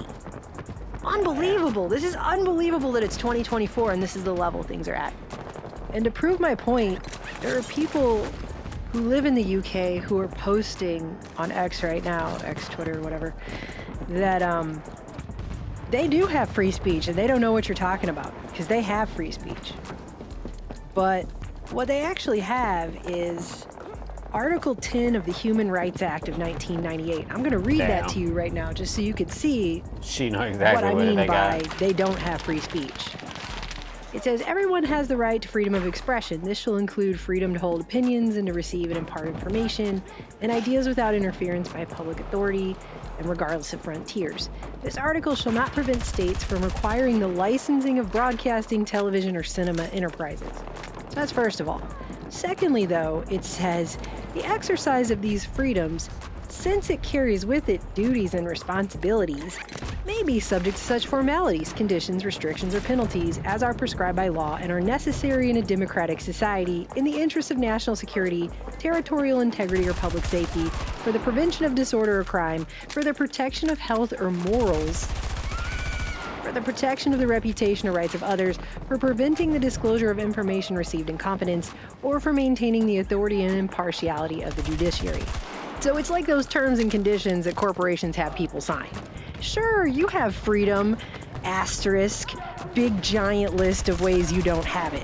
Just putting the word freedom on this does not make it freedom. Just calling something freedom doesn't mean it's freedom. That's not how this works. They don't have freedom of speech. Because that's not what this is, okay? So there's all these people online right now making snarky commentary about, we do have free speech, you don't even understand. Like, no, you don't even understand what you don't even understand because you have lived in a country that has never had free speech, so you don't even know what it is to be saying that. That's the saddest part, and you don't even know that you don't even know. That is what is so sad about this. Because that is what I am saying. This holds people's consciousness down to where they cannot even think beyond the borders of what is being prescribed. The question is, why is the media allowed to post those things? And that's okay, but the people are not. And the only answer you could really come to is that it's an attempt at full-on Orwellian perceptional reality control. And that's what it always is when you try to clamp down on public speech. Always. That is what it has always been. That is what it will always be. That's what it is when the powers that be say you're not allowed to take a video of what's happening on your street and share that video online in what we all know is the modern digital public square to warn others around you about the things that are happening in your own environment, which is also a form of stripping people of their ability to protect themselves and their neighbors when they do that. And it's just crazy how we have all this technology, but look at how much things have not changed at all. Britain, by the way, also used to tax newspapers and require them to have official stamps.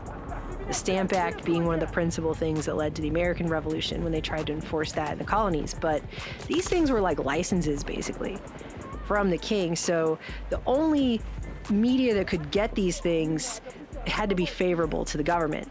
Papers that were critical of the king or the government were not given stamps. They were therefore considered illegal and contraband. People used to move the newspapers in coffins so the government agents wouldn't find them because they wouldn't search coffins.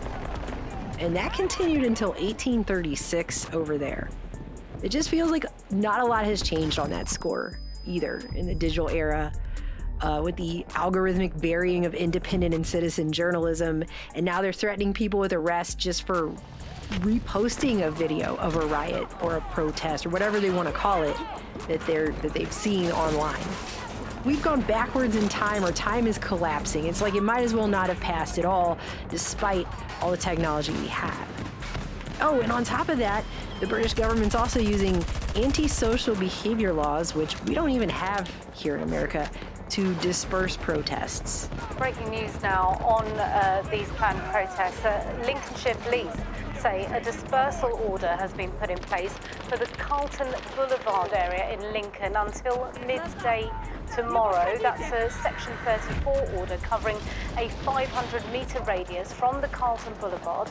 The dispersal order comes following speculation suggesting a planned protest at an immigration lawyer services. And I mean, it shouldn't be that shocking. It comes from a country where people like Prince Harry recently admitted they don't understand what free speech even is. I don't want to start sort of going down the First Amendment route because that's a huge subject and one of which I don't understand because I've only been here for a short period of time. But you can find a loophole in anything, and you can capitalise or exploit what's not said rather than uphold what is said. There's so much I want to say about the First Amendment. I still don't understand it, but it is bonkers. And of course he wouldn't, because he belongs to a system that fears free speech as a threat to its power and authority. I mean, when his dad was being coronated, they were pulling people off the street who were protesting with blank white poster boards. They didn't even have any words on it. I was holding up a blank sign. Why are you asking? You said you're going to write stuff on it. It may offend people. I said I was going to write not my name on a sign. It may offend someone. How is that threatening to anything? And yet, obviously it was, because they went out of their way to pull people off the streets for it. Didn't even have words. Why are these people being arrested for protesting in a democracy? Maybe I just haven't said this directly enough before, but let's try it this way. Not allowing citizens to share information in a digital era, because that's what we're living in, of what's happening in their own streets outside of their own front doors without legal repercussion is nothing more than this government and its media trying to enforce a monopoly on perceptual reality. But it's not just that. That's bad enough, but I'm going to explain why that's a really big problem, okay? What that monopoly ultimately does is it keeps people's consciousness in a bubble so that people can only interpret reality as is provided by the authority of that system. It infantilizes people mentally to a point where they cannot make sense of the reality around them without the government and the media telling them what to see and think. So they get used to having reality spoon-fed to them, which ultimately ensures people will not be able to think past the system in power. And thus, that system can continue to do whatever it wants, however it wants, without any real accountability at all. And by the way, what that system wants right now is apparently a wider dispersal of surveillance society via facial recognition technology and further crackdowns on online speech. And we must have a policing response that can do the same.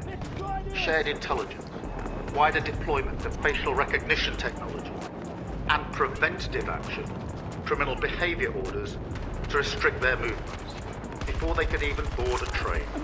So this is basically an Orwellian techno-dystopia justified under the guise that it's going to keep people safe. Wider deployment of facial recognition technology.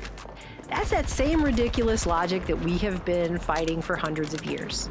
They continue to make this promise of trading liberty for security for hundreds of years now, and has it ever been true? Has it ever been true this whole time? Ever? Even once? Anybody? Yeah, even once? Anyone? Bueller. They appear to still be trying to enforce some ambiguous moral code over there that makes no sense, especially when you consider the things that are being pushed and promoted these days. But this kind of thing only ever ultimately serves to disable people from seeing reality for what it actually is. Again, free speech is not just speech that is morally acceptable to everyone. That is not a thing, okay? Or speech that's friendly or nice or cuddly or whatever. That kind of speech wouldn't need protection, now would it? No one would care. But humanity will be holding itself back, especially consciousness-wise, if we're going to continue to pretend like there's some way to enforce everyone to think certain ways and not be allowed to think anything else. And there's a whole other video I could do just on that sentence I just said, but we don't have time for that today. I can't believe this is how Britain still is, and I want my fellow Americans to see what is happening over there right now, because People here in America aren't just taking free speech for granted lately, they're apparently forgetting what the First Amendment even is. There have been polls that have been done now, which suggest that only 5% of people in this country can even list off the protections that are listed in the First Amendment. All 5 of them. If you don't remember what they are, let's cover them really quickly. It's freedom of speech, freedom of religion, freedom of the press, the right to peaceably assemble, so that's protesting, and the right to petition the government for a redress of grievances. All of that is the First Amendment. And people are forgetting what that even is. And it's a problem. I think it's time for forward-thinking, liberty-minded people to start not only remembering why these rights were so important in the first place, that they were fought and died over, they dissolved a union between America and Great Britain and fought a whole war over this stuff. We need to remember why that's so important before humanity devolves backwards to a place where no one's even mentally capable of conceiving that the king could possibly be wrong, because that's where this kind of thing is headed if it continues in this way.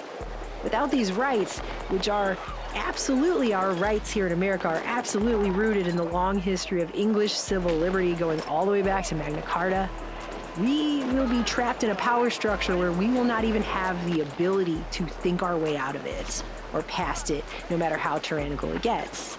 It's like the Eloy and the Morlocks in the H.G. Wells Time Machine, where they are completely mentally disarmed, right? The alarm sounds and they just wander off to be eaten, unquestioningly.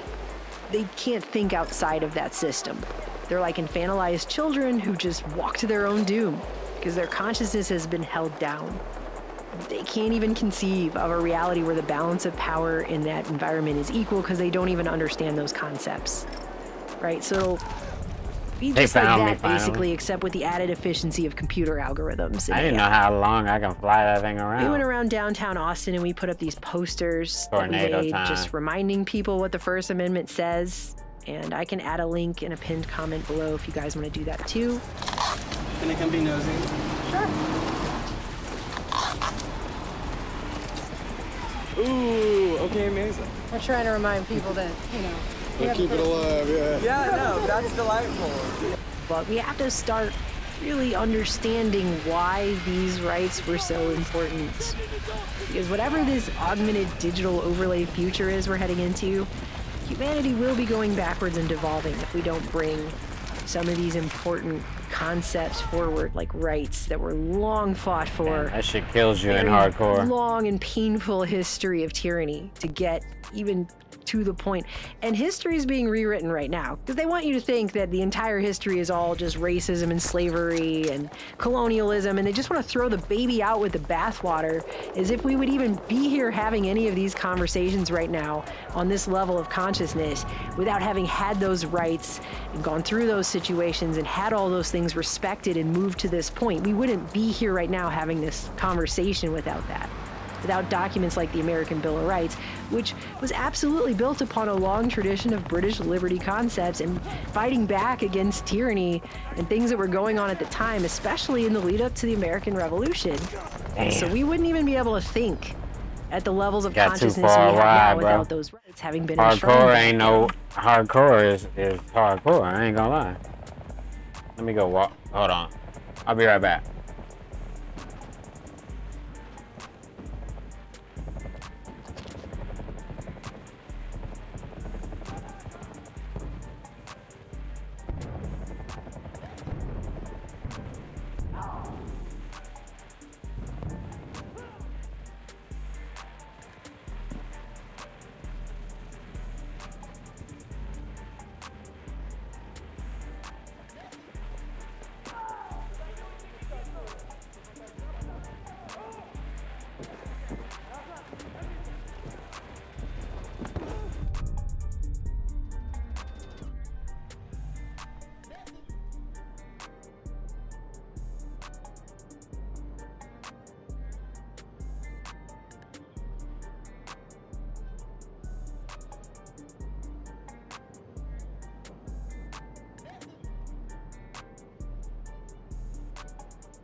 Alright. We gotta get D1.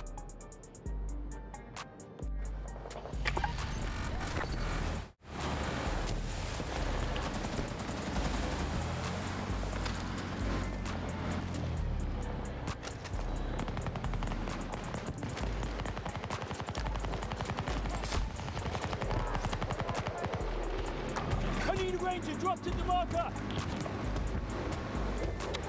Scanning for hostile.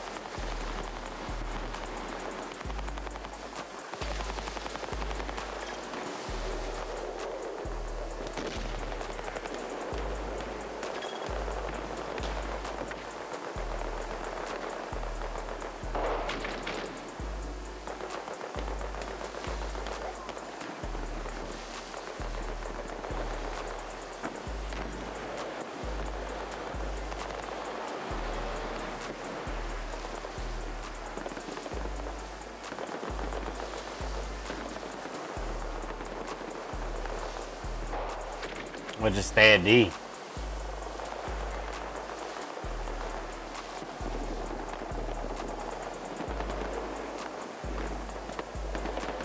D ain't going crazy like it was last time, though.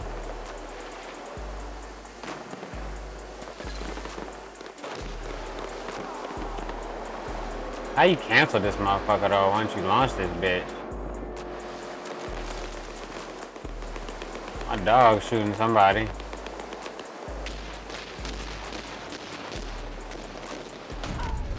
Damn, the motherfucking helicopter got me. I gotta find out what button take you out of that shit.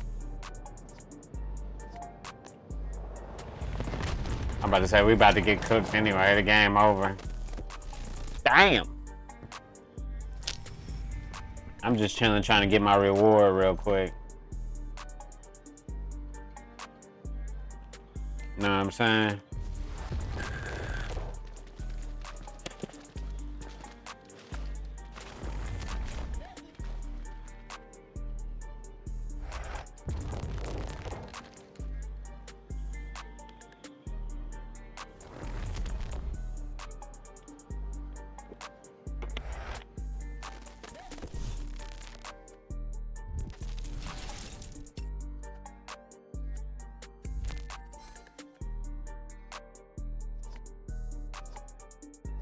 I got a bunch of rewards, maybe because I'm just staying alive with the drone and getting points, because definitely ain't doing much.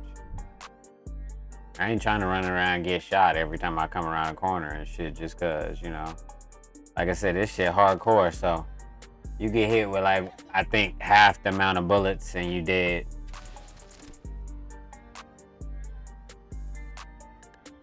You know?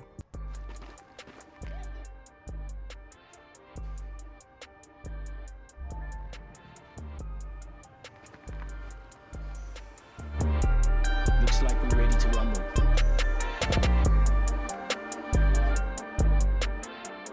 Alright. Let's see. A1. Let's try to get A1 at least.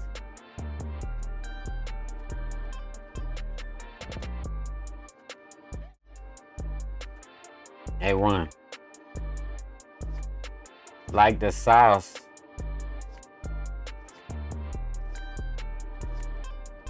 Yeah, matter of fact, let's try to get A1 real quick and just chill. I mean, unless this guy takes us somewhere else.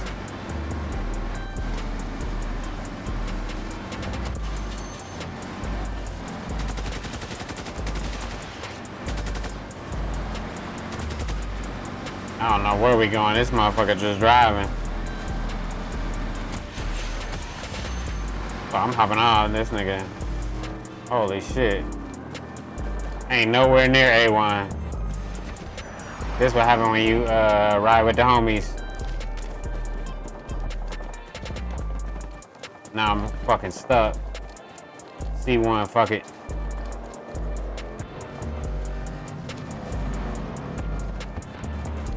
It's like fucking Mad Max.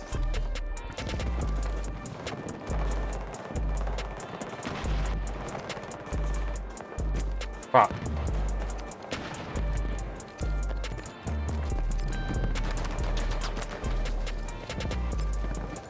Keep moving. Got me a spot. Fuck, that's not what I wanted. Took that shit, I'm gone. In the wind.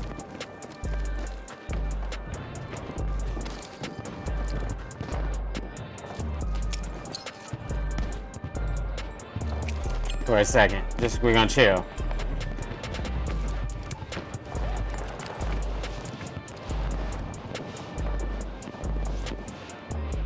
No dog on this map. Fucking hoverboard. I want that shit.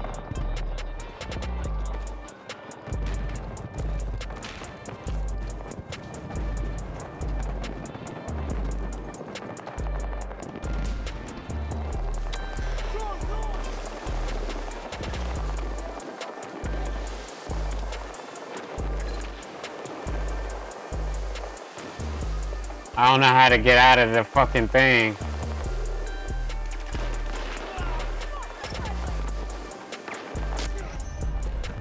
I don't know how to get out of the drone. I'm trying to learn how to get out of the drone. I could have killed him though. Alright, let me figure out how to get out of this drone real quick. A1.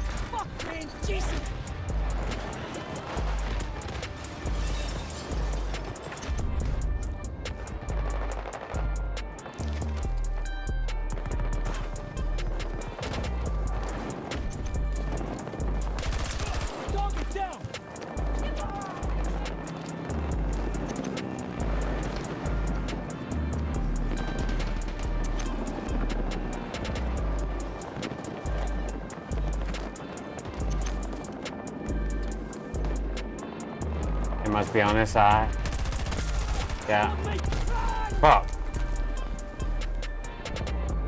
This hardcore though, fuck it. Oh, they was behind me, okay. I pressed they shit. A1 is popping. This is the one I took earlier. Got him now.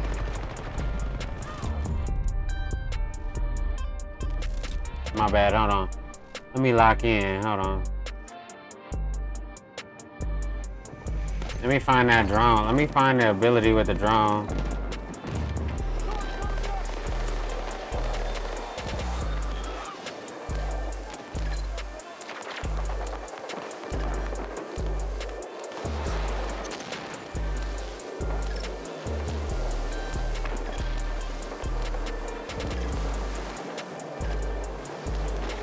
How you get out of the drone though? About to die again because I can't get out of the drone. Oh, like that, okay. Push the same button to unlock out, okay. Alright. Let me find out. Hold on. Let me go back here because I'm trying to... Yeah, let me figure this out real quick.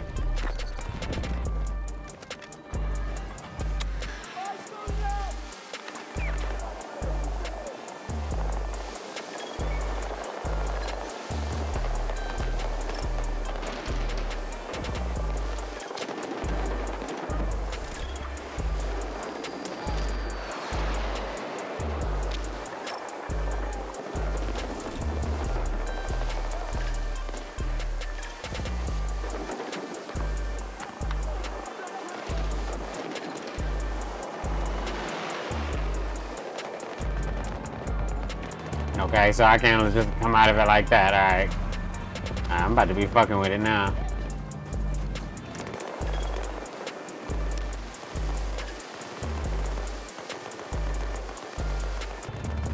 Oh, and it's still up there. That's player, bro. I didn't know I could have been using this shit, bro. Fuck.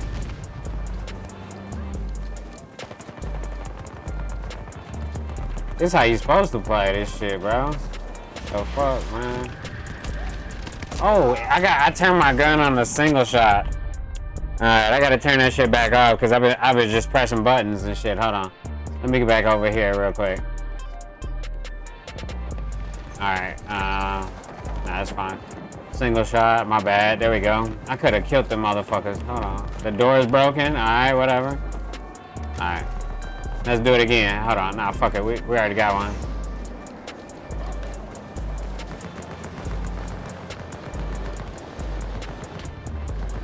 I don't want to rush in, but I think we got A.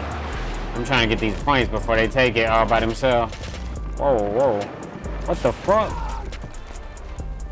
On hardcore, you can't see where you die from. That's crazy. I'm gonna request the revive, see how it go in hardcore.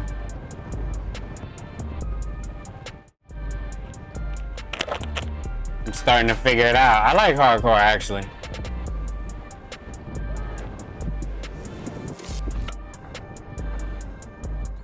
Hey, a motherfucker pick me up. You don't get back up with hella health though.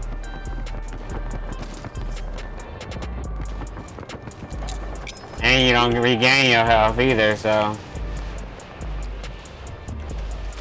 Cause it's like hardcore, you know? Alright, let's go get beat. What the fuck, bro? Damn. Shit's crazy, bro.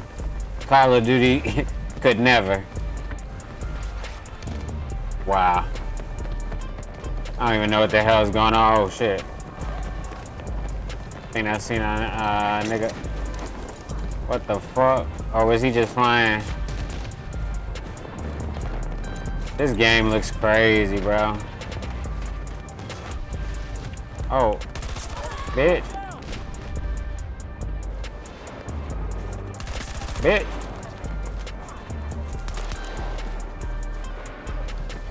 Double tap. Double tap. What the fuck is this game? Crazy right now, bro. Oh, he's up here.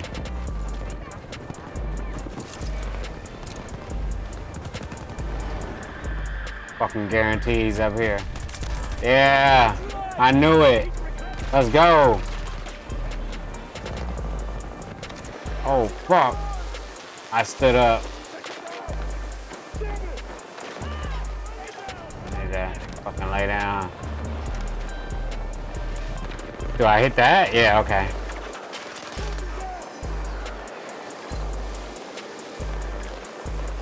Oh, this game is... Oh, look at the particles turn green. What? The lighting effects. Holy. Now that's crazy. Now that's crazy. We had B holding it down on hardcore, you know what I'm talking about? Hey, there they go. We found them. Two bitch ass niggas coming from this side.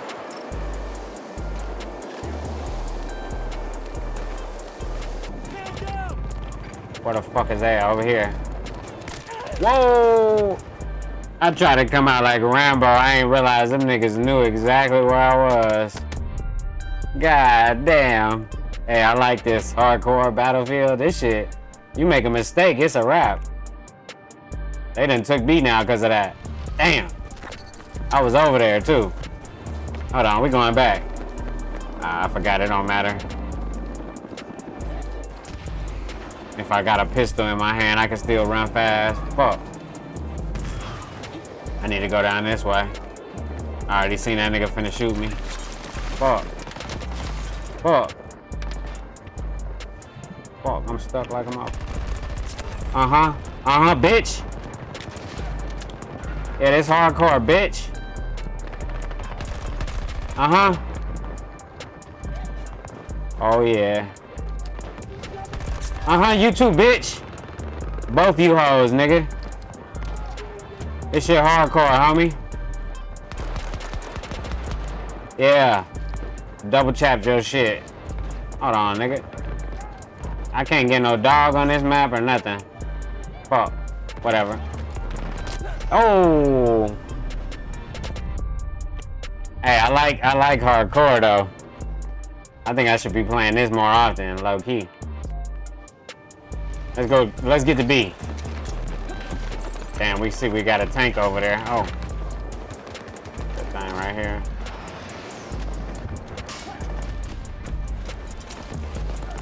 Let's get in this smoke. run a smoke line. Alright, we in hardcore with it now. Oh shit, I see something. Oh shit, get out of there.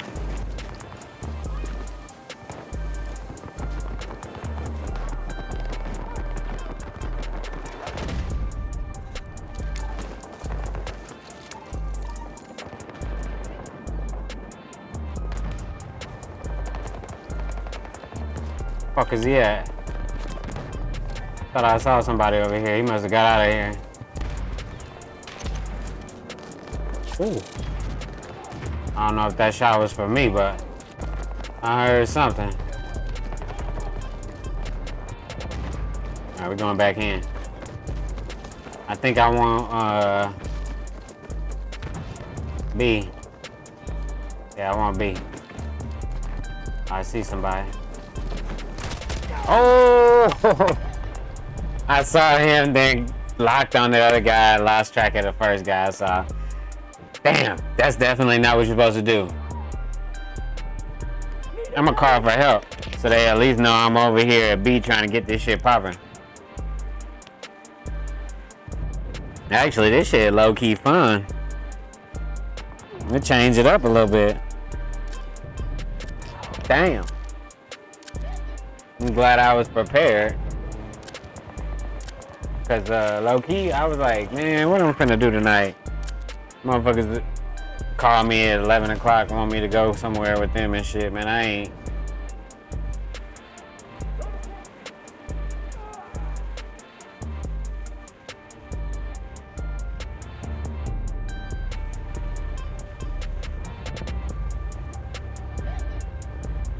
I don't think people know that you gotta finish the kill on this, otherwise you won't get the kill or whatever. I mean, I think you still get the kill, but you know what I mean. Alright, let's try this again. A, with the drone. I got the understanding now. Let's see how this go. Okay, we got A. I don't need the help. Alright, fuck it. Let's go here. Let's go. So nobody ain't gotta walk. Let's do it.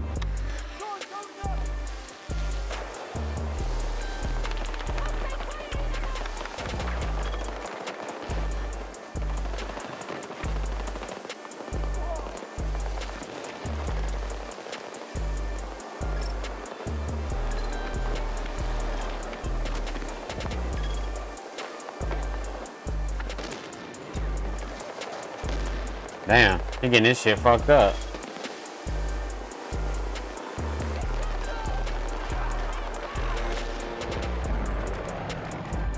Damn. Was I getting closer to that? Yeah, I gotta get closer to that. Oh, that nigga dead right there. Fuck. My drone dead. Alright, fuck it. God damn, who trying to kill me? Get somebody else to tank, and yeah. Fuck it.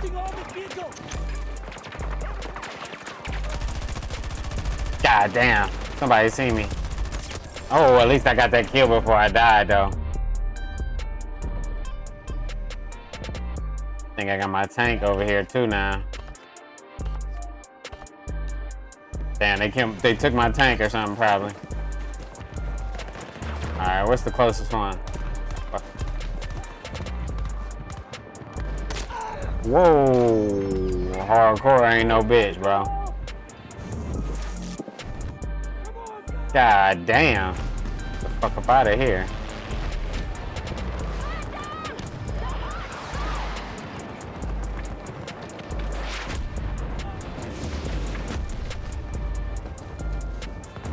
This shit crazy, bro.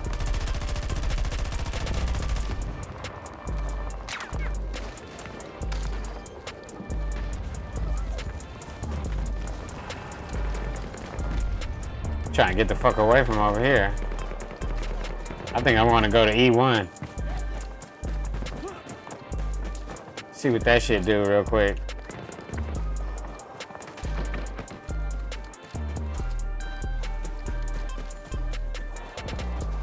I'm finna get cooked as soon as I got near this bit.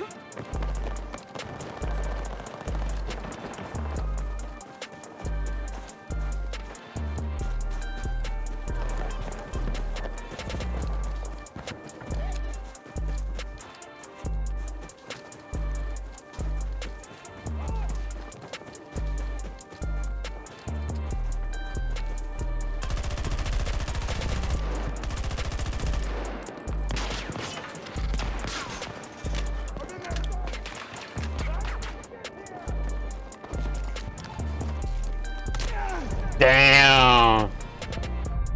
Fucking snipers are OP in every game, bro. Not gonna lie. Alright, here we go. Let's go over here.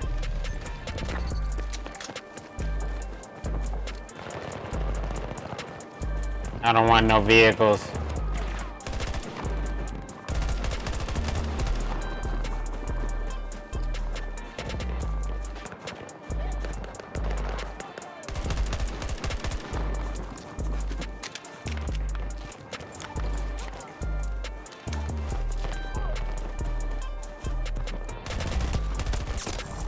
Hey, we killed each other though.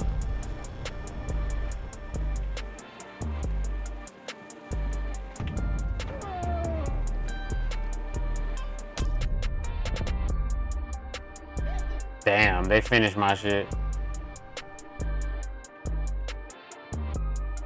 Alright, let's get A.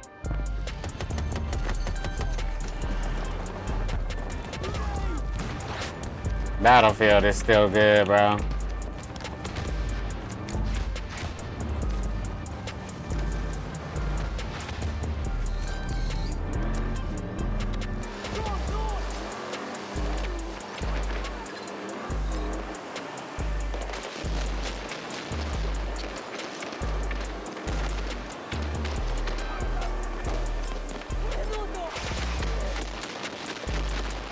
Damn. I have to say, I don't know if they made it through that one.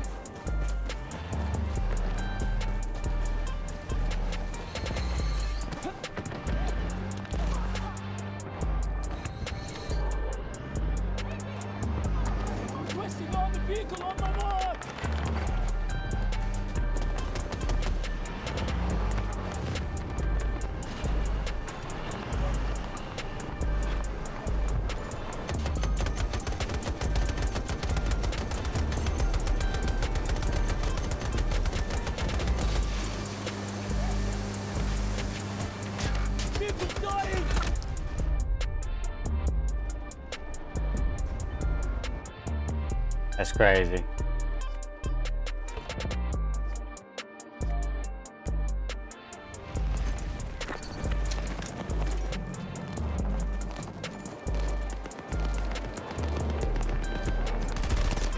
Damn! Where that motherfucker was at?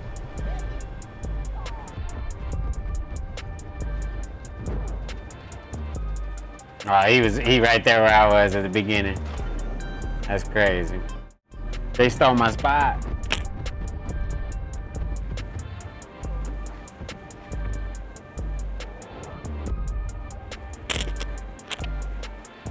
Battlefield letting us crawl all over the place and shit now.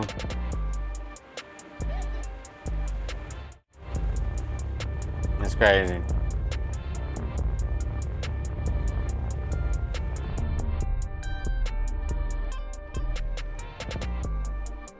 I probably could have still had B all to myself if I wouldn't have fucked that up.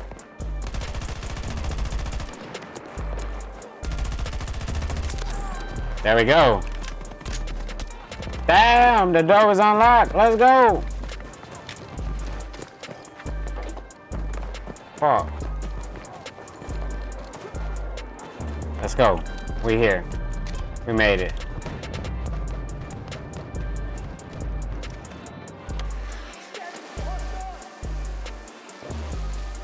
God damn, I can't fly this bitch. There we go.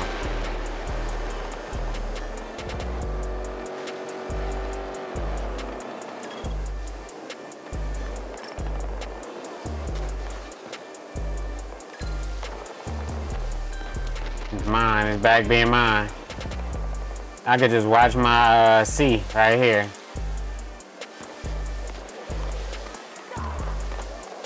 Dang, he got his shit cooked. I'm definitely not going to help him. But I did put that thing out there and now I could just sit here and chill. This hardcore, so let's see if this works. Let's see if this strategy works. Let's see if this shit actually works. You know? Because I'm curious. I just was thinking about this shit, and if this worked, this would be funny.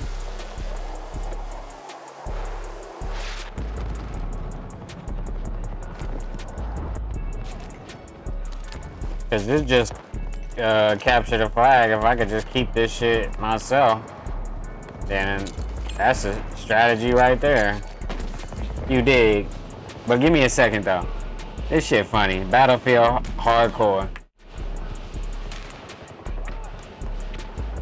Cause I might have to use this strategy next game. We losing this one though. No cap for real.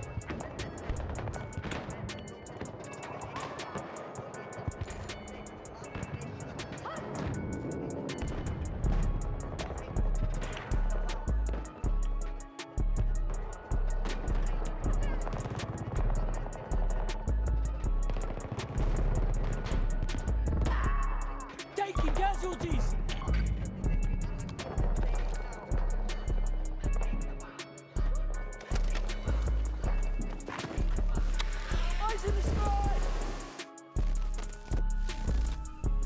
I like the drone guy. I think I'm definitely playing with him for a little bit longer on hardcore because it's easier to stay alive. Hey. That shit crazy.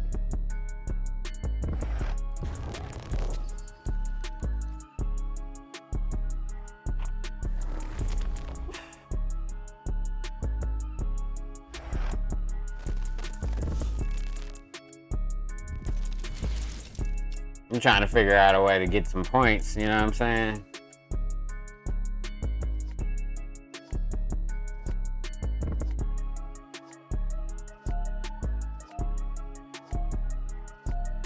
And I can see the like temperament and the tone of hardcore, they ain't really like rushing that shit like that. Like, so if I can just be strategic, get me a spot and chill at it, watch it and pop out, you know, I should be all right. You dig?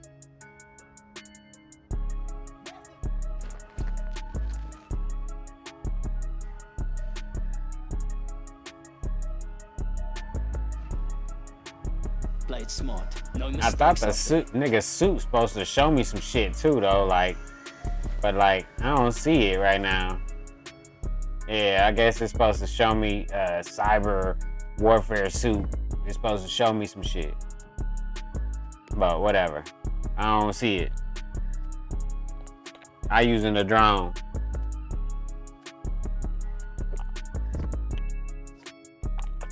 Yeah, I didn't even know you could fly the drone around like this, like just during the middle of the battlefield for as long as you can, you know? That's pretty cool though.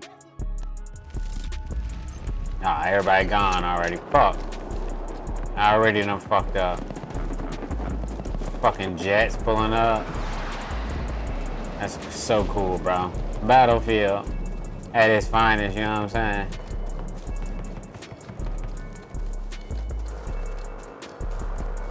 Damn, bro. I swear, bro, like, this shit crazy. Hey, I got my Ranger on this map. I fuck with it. Damn, I ain't gonna be able to cap shit, but wherever I go, I'm gonna stay there probably for the whole game just to fuck with it and test out this theory.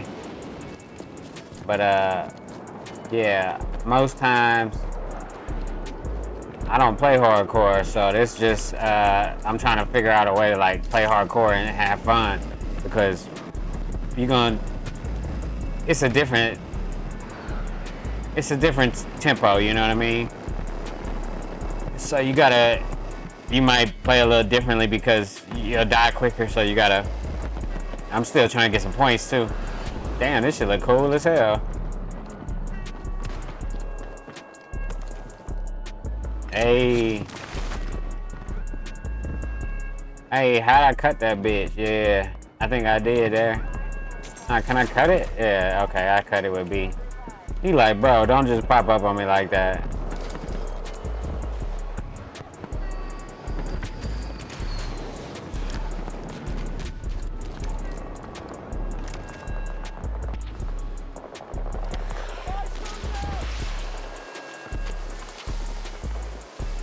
Alright, we watching C. No, is this C2?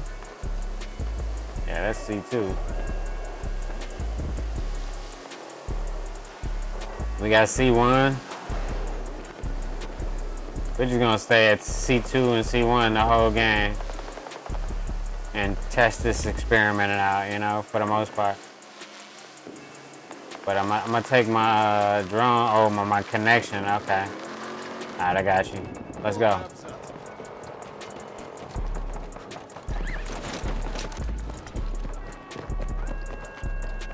I wish I could just take the map off the screen if it's just gonna sit there and be saying, what's the name? No map or whatever. We need to transport at these coordinates. Oh, I already got the dog. That's why. All right, fuck the truck. We taking B too, huh? All right. A little slow, my bad. Pick up the, you know what I mean? This fucking game, they definitely done upgraded this bitch. It's crazy.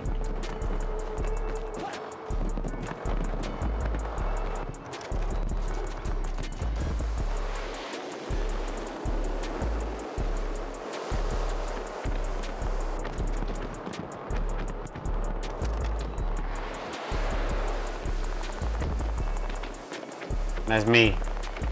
Pretty cool. Damn, he just flew the bomber up in there. That's crazy. It's like my team is good or something. Luckily, I'm just trying to figure out the mechanics and shit.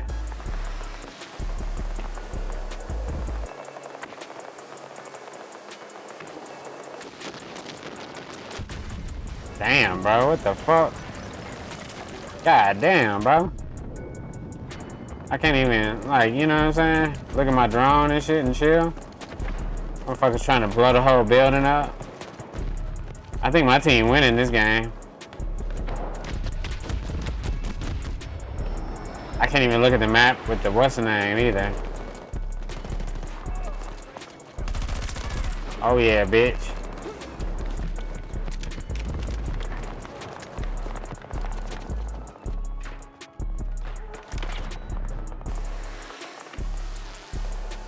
The fuck was that all about, bro? Oh, right over here. In the bushes.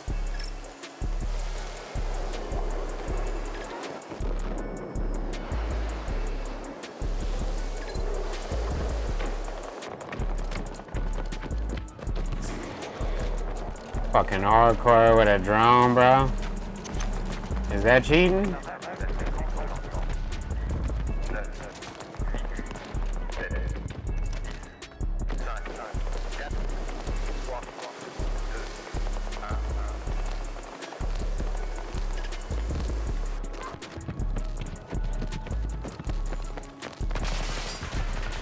Damn, bro. Did he see me?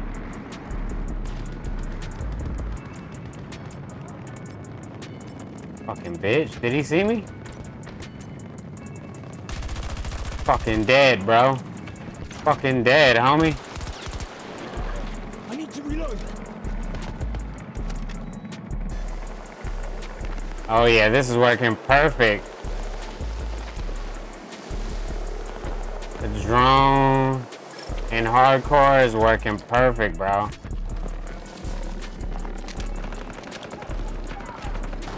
Fuck.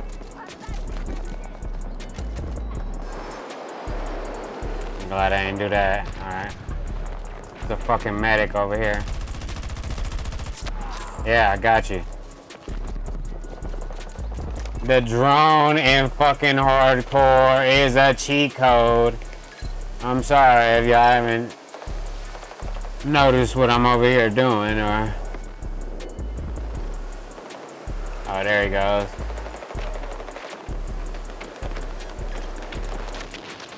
God damn, bro. And he got stuffed.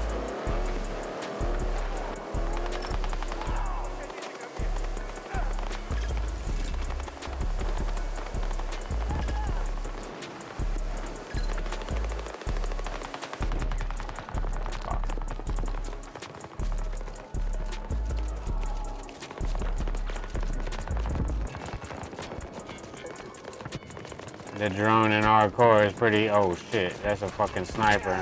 God damn. I was good where I was. Alright, I'm gonna go back to my strategy when I get back. That's crazy.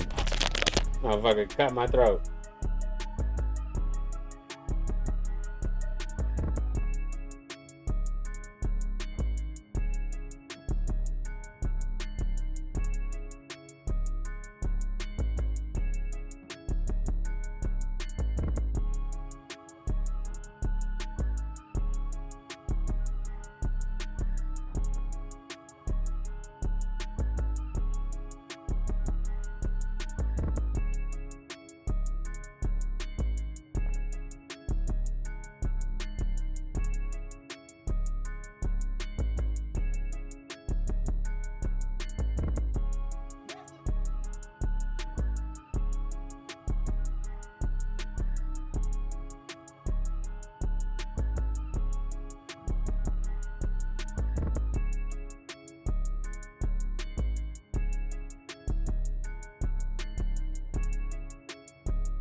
Alright, Battlefield on hardcore. Let's see how this shit goes again. I ain't gonna lie, I was doing pretty good for a second. Till I tried to do something different, you know? But let's see how this goes. The recon drone ain't no punk though, I ain't gonna lie.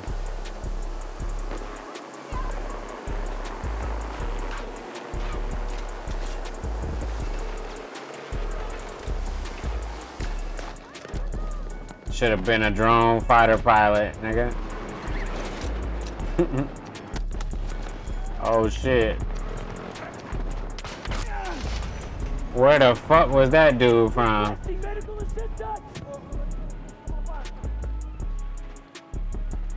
Come on. I'm on the flag.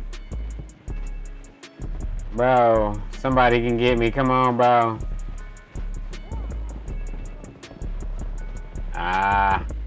I should have checked the area a little bit better. It's all good. I'll come back. There we go. I put the beacon up there. Ain't there a beacon up there? Yeah. Alright, let's get it.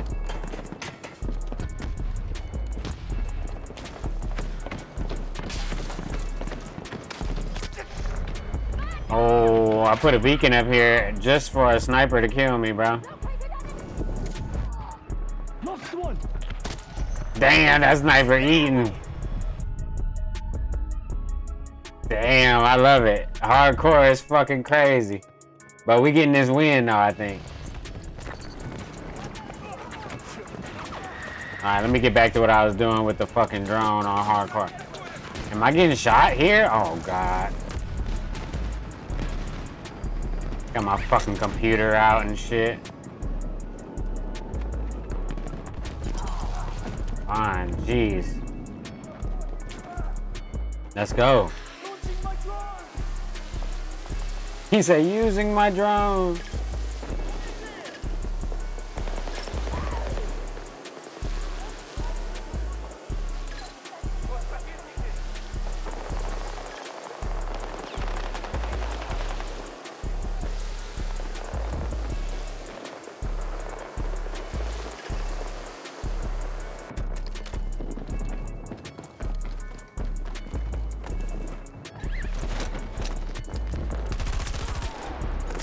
Got him, coach. Let's go. This is the Chico, baby.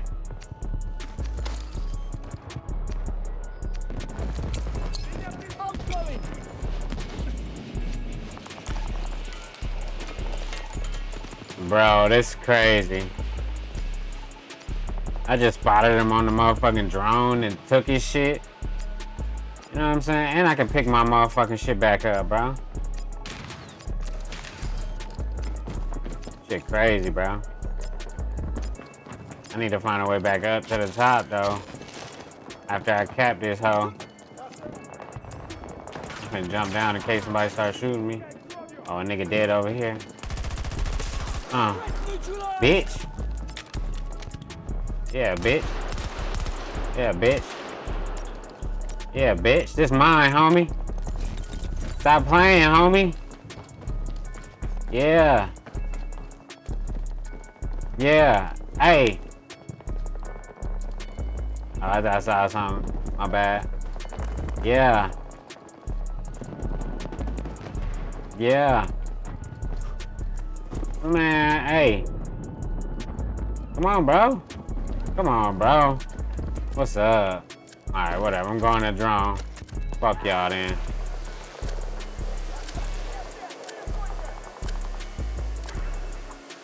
Somebody got killed over there. Fuck is he at?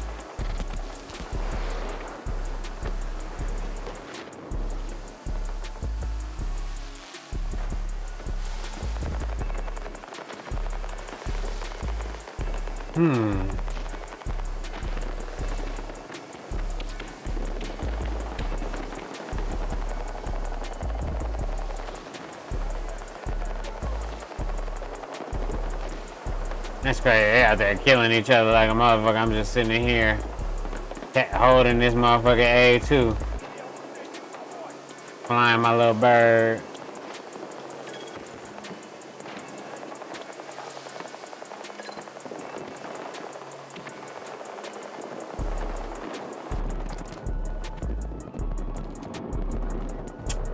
Too far away, fuck it.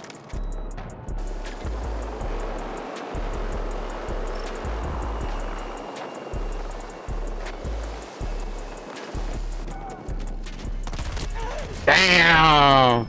Okay. I ain't know. I forget when they down. You can cut them. All right, I get it. I get it. Thank you.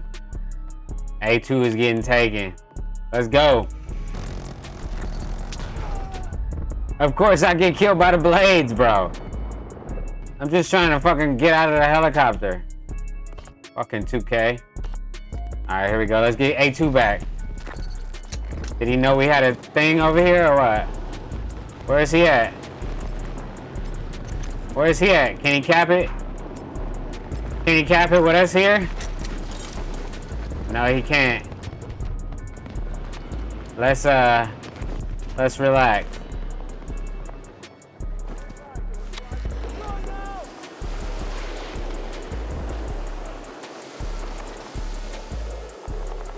Fuck is this guy at, bro?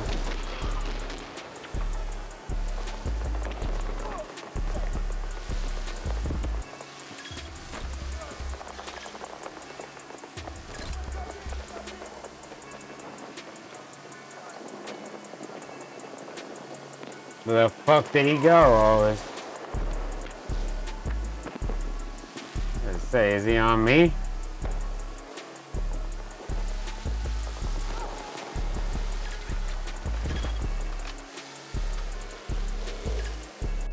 Oh, he's up above dying and shit. Fucking loser. God damn it, get up the ladder, nigga.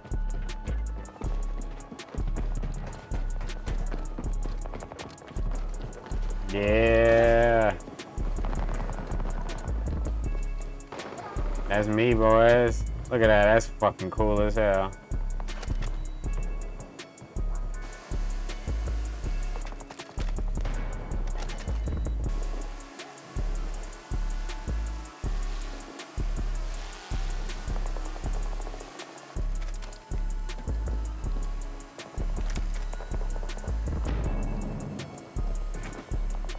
Hey.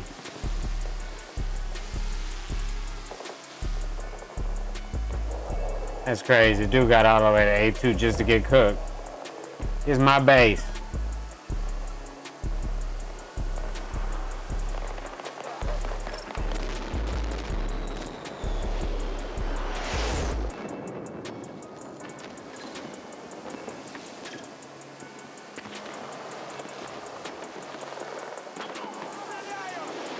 Nah, he didn't make it. Oh.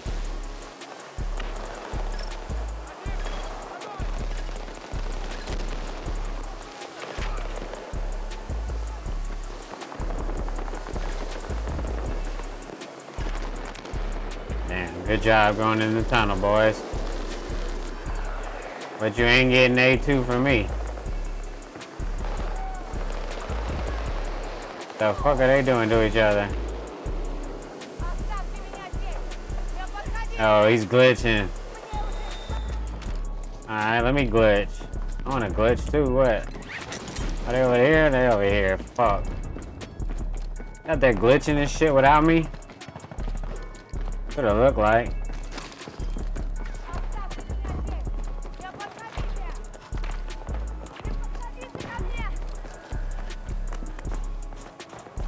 Nope. They playing.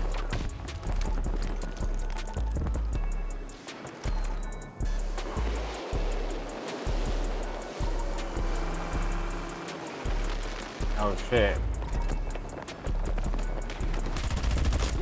Damn. He must have saw me on the motherfucking drone. That's what probably happened. Sheesh. Gotta be careful.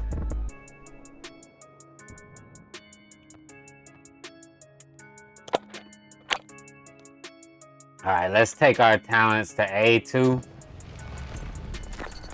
And then fucking see what's going on over here. Definitely 2 of them up here. There's at least 3.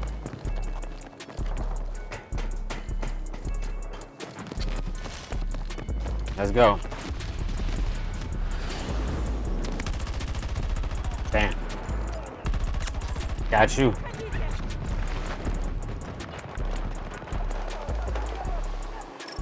This fucking hardcore shit is crazy, bro.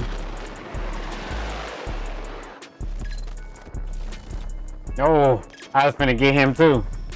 He spawned right next to me. That's crazy.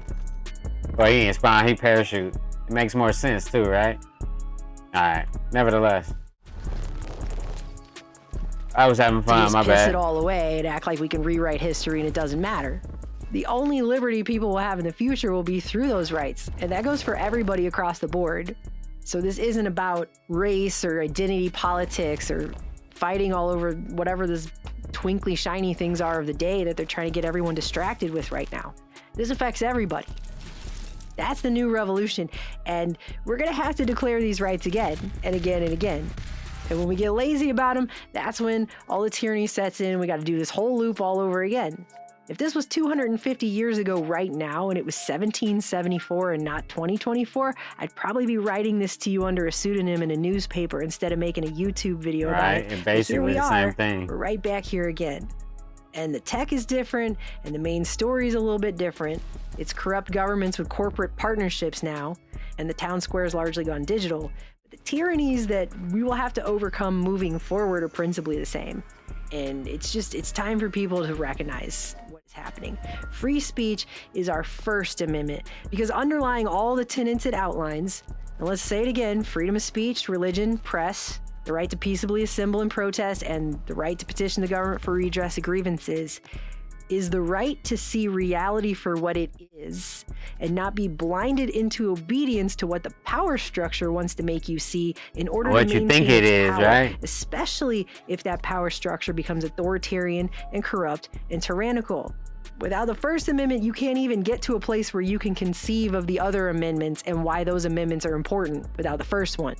Gotta have the first one, that's why it's first. Because that is your perceptual reality right there. And I believe this is why that one is under attack more than all of the others. Yes, the Second Amendment is also under attack too. Hold on, we get back to that in a second though. That shit's actually popping right now, but this shit popping right now too though. Hardcore, I haven't played hardcore all year. So when I seen this suggested playlist or whatever, I was like, you know, why not? Give it a little shot, you know? And I actually am enjoying myself. It's a little bit different. Fuck.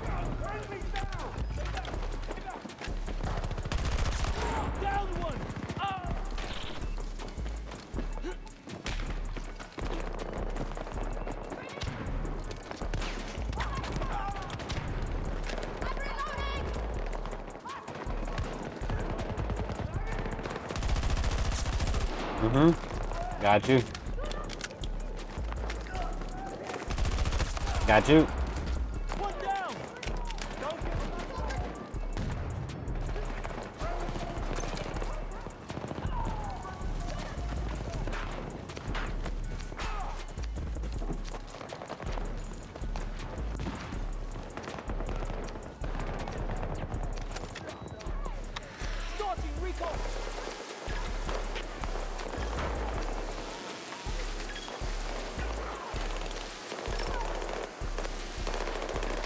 It's going down in B1.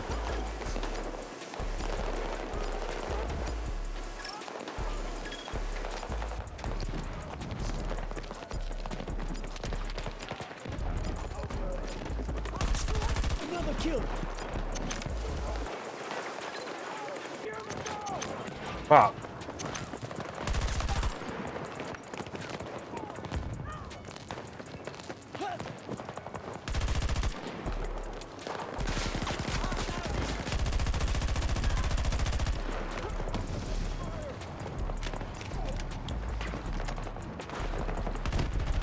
Damn! Almost.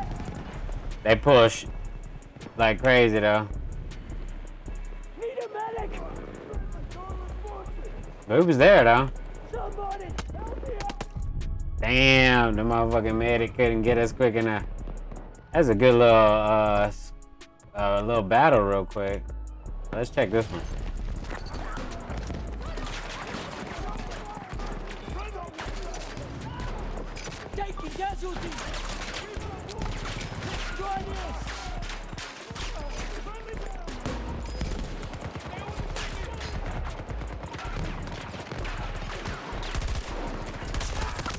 Damn.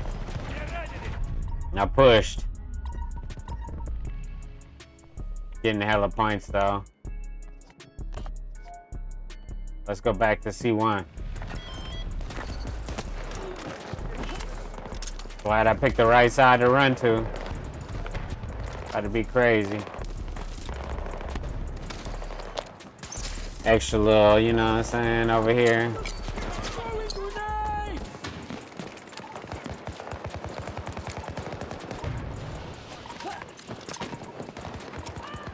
Holy shit, bro. What's he over here doing?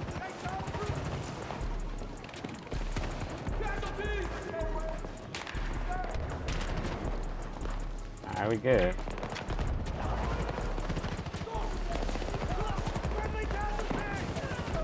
They definitely got this shit playing smooth as hell. One of the smoothest games in the league right now, you know what I'm saying?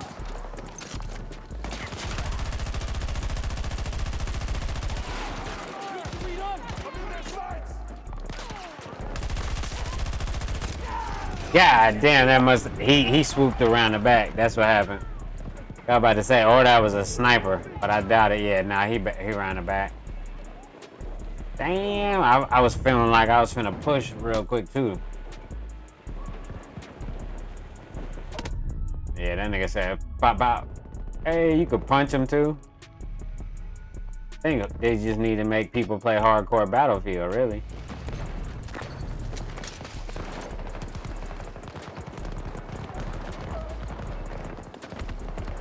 You know what I mean?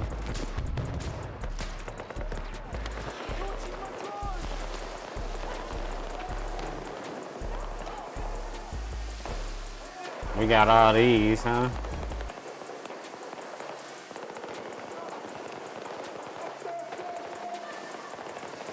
Nothing over here.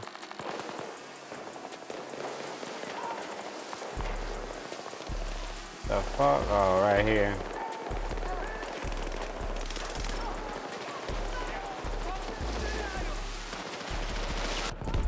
Damn, somebody shot my motherfucking drone.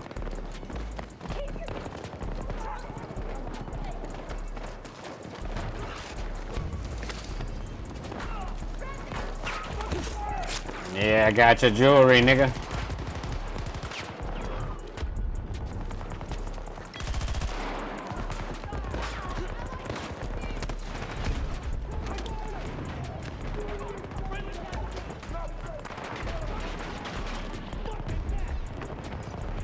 I'm carrying med supplies.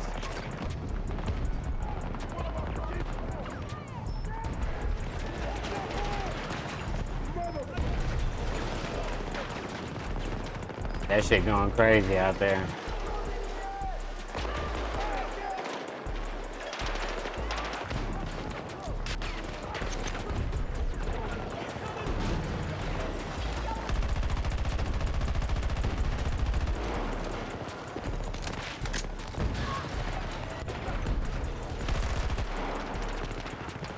That's cool as hell.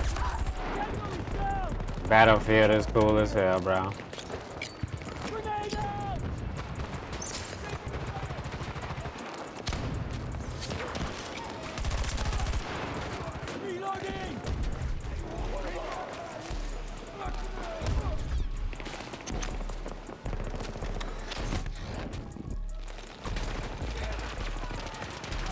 The EMP fucked up my drone.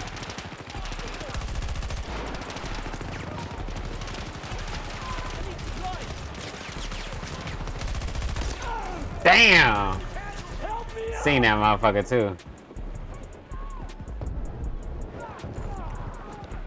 I need a heal, bro. Somebody press X.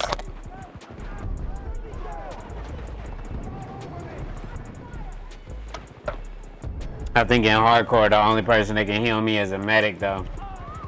Let me go crawl over to this nigga. Hardcore is where it's at. I ain't gonna lie. I don't know if I could ever play this shit, and it's not on hardcore now. I should have been doing this shit all year. Oh shit, bro.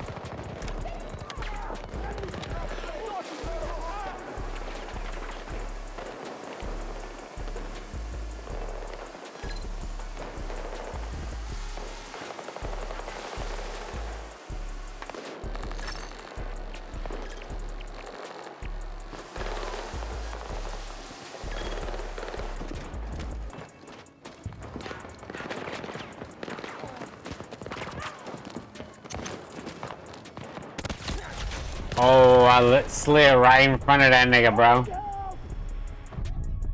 Dude finna get killed too.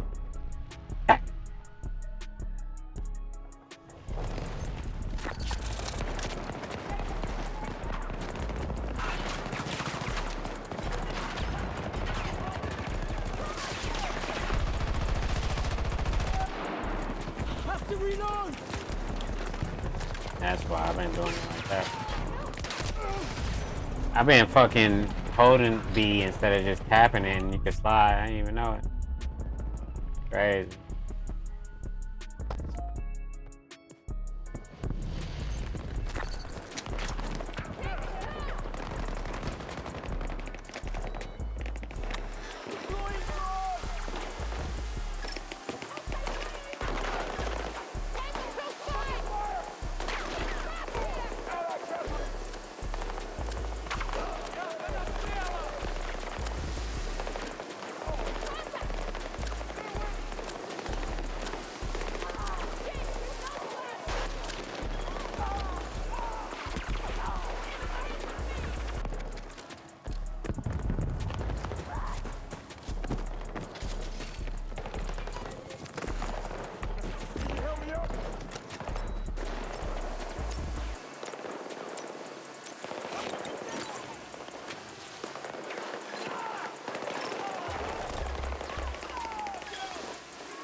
Probably not a good idea to go upstairs.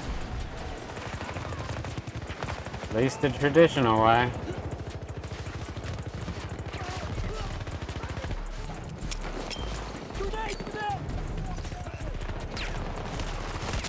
Damn. Should have waited just a little bit longer.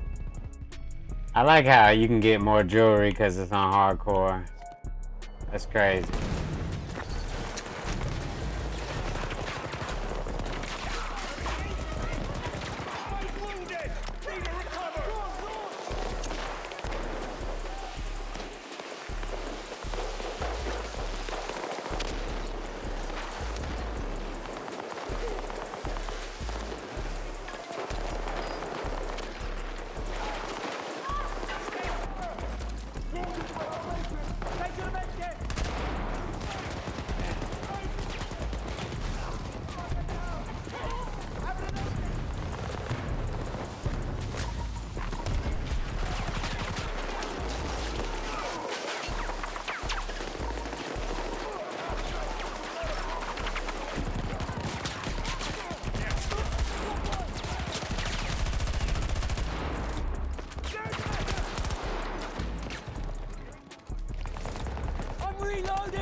Damn, he saw me.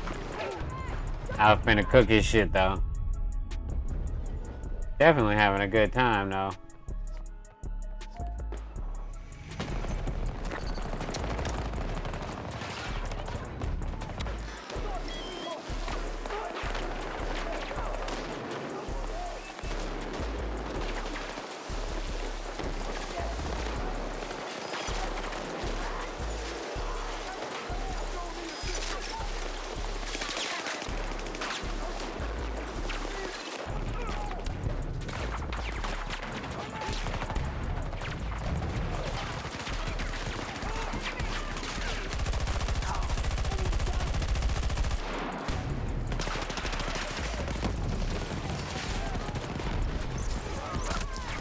Damn, I was supposed to lay down. I forgot. Fuck. Ah, fire bullets in hardcore. That reminds me. I mean, not fire bullets, but incendiary grenades.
He knew he was spotted.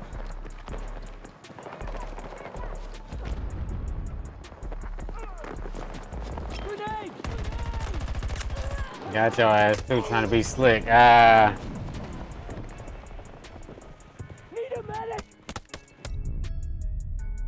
crazy. Hardcore is real like took two to the motherfucking side and said fuck it.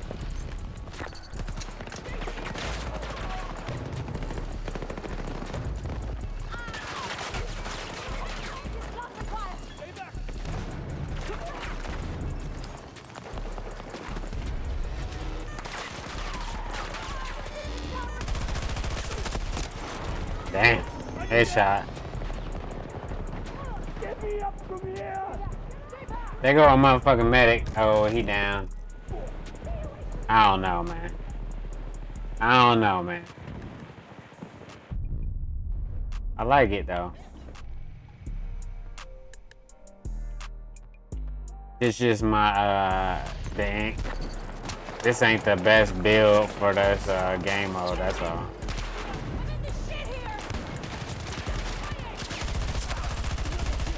God damn, bro. God damn, I got shot by my own teammate or something. Must have been. I don't know what the fuck happened. Yeah. I think so.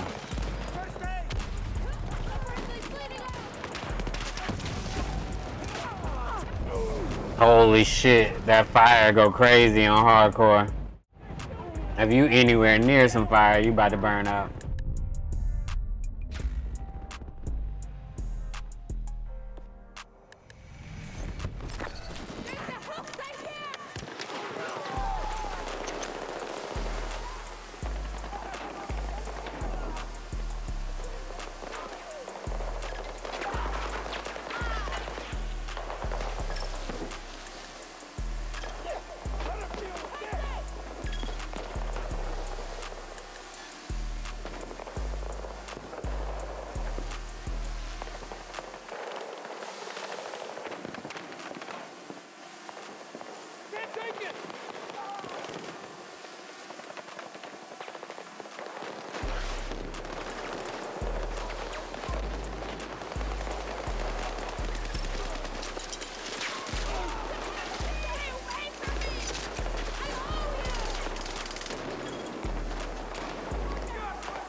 Damn, we must have got defeated. I can't tell in hardcore, bro.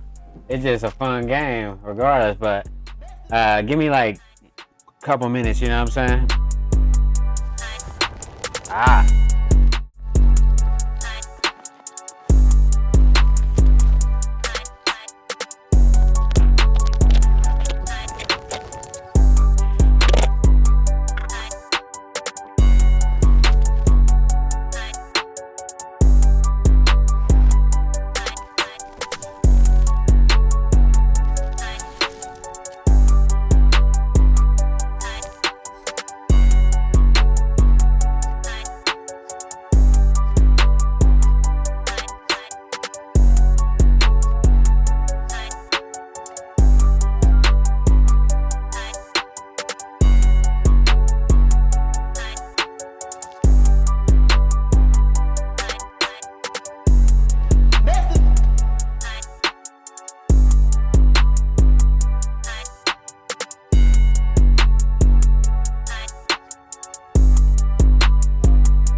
Makes sense, man.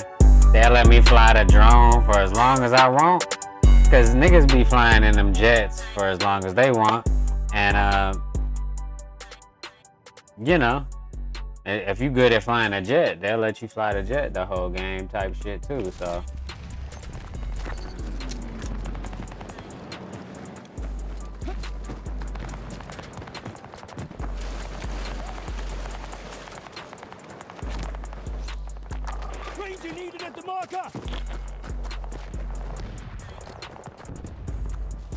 having a dog is DPS without getting shot, you know?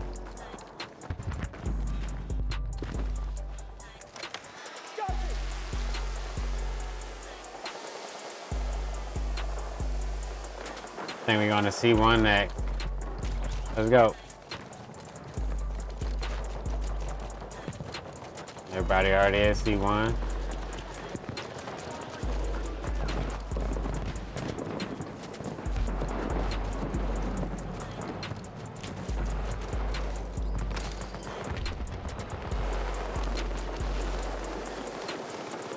Who the fuck?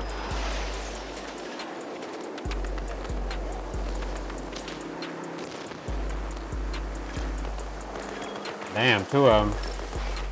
I ain't got nothing for him. Damn, they killing my shit. He must have seen me in the bushes. Ain't no other way. Damn. Hardcore is super unforgiving, but that's the fun. Like in the game mode, is that it's a little bit more unforgiving.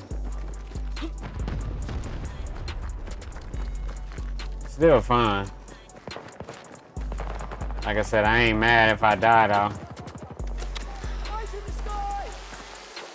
Shit happens. Especially in hardcore. Fuck, another tank. That's gotta be an enemy tank. Oh, it's a stealth.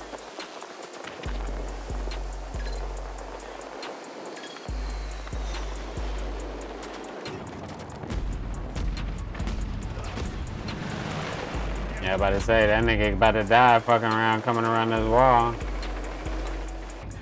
Fuck. Stealth tank coming around the wall.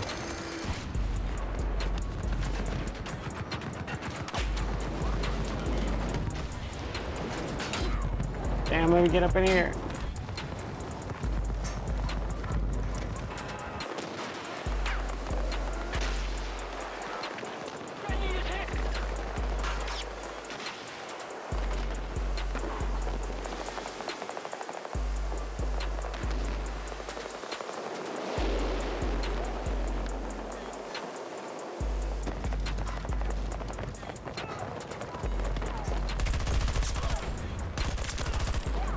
Damn.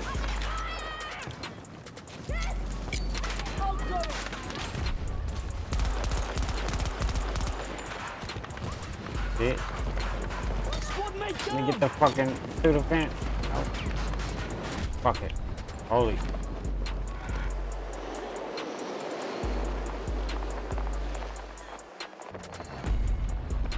The frickin', oh, I tried to make a run for it. Is he hiding underneath the truck? That's crazy.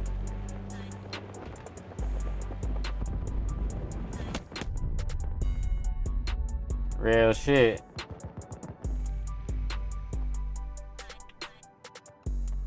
Let's go to C1 and D1.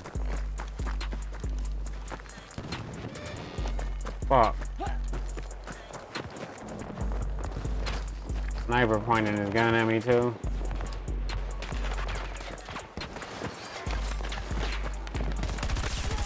Got your shit in the face, boy.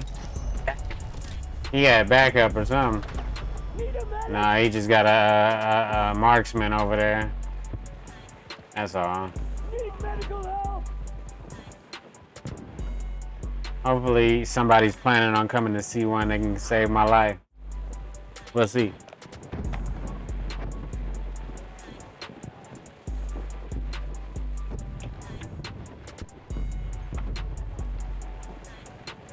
Come on, man. Somebody come to C1 and save my life. I got a drone on my back. Nobody at C1, huh? Except the enemy. Alright.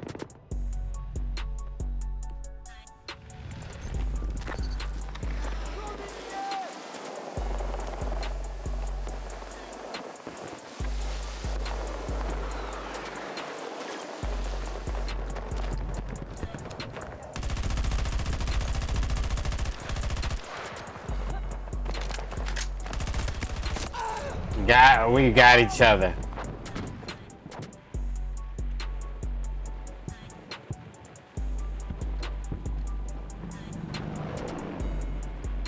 The helicopter sound was on point right there.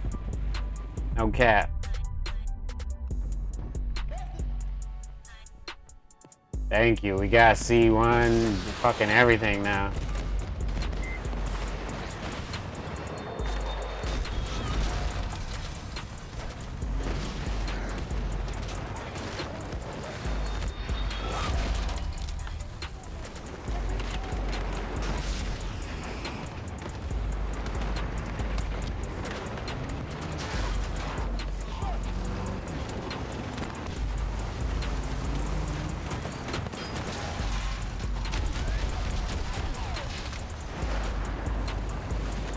I hopped up out that motherfucker so fast.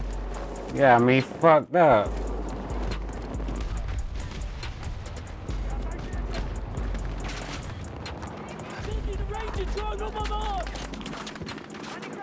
I can't save you, I'm a ranger, bro, my bad.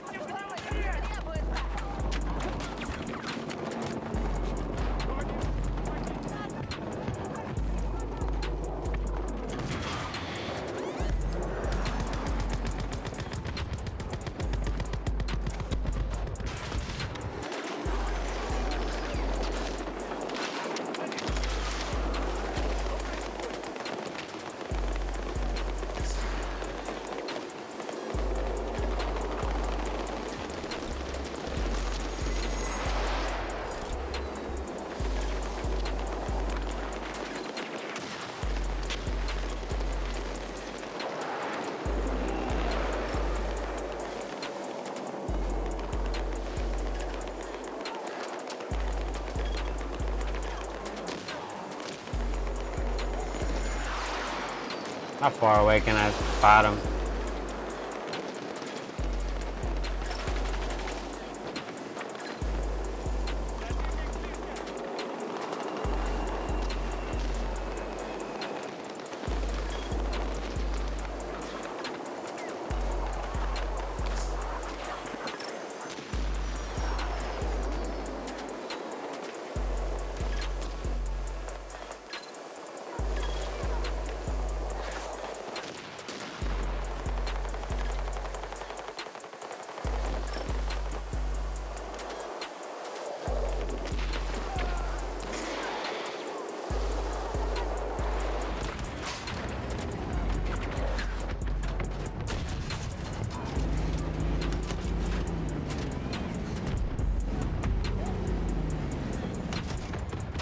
Took a hit!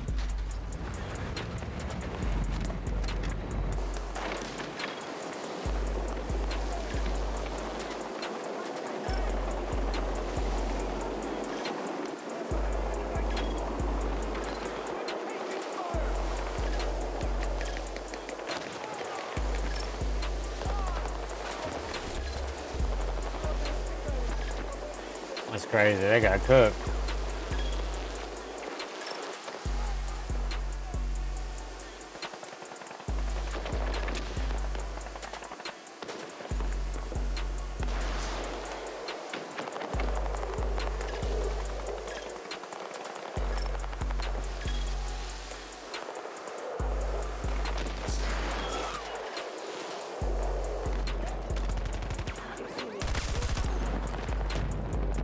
Got him.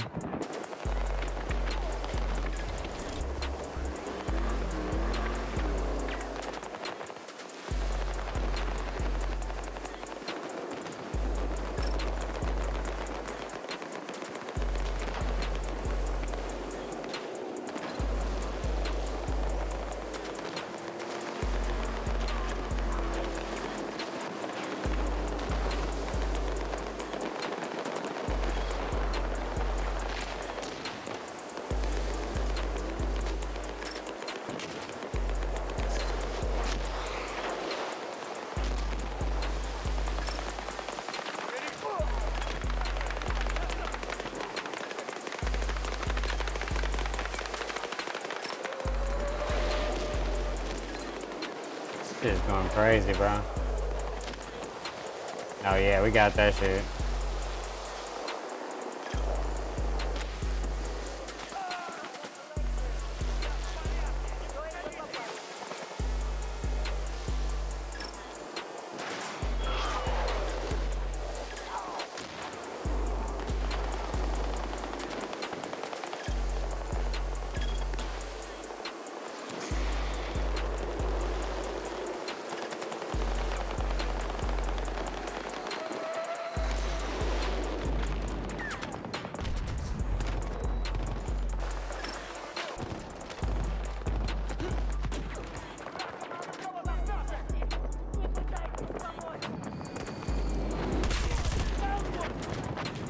That's crazy.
I just fucking ran away. That's crazy.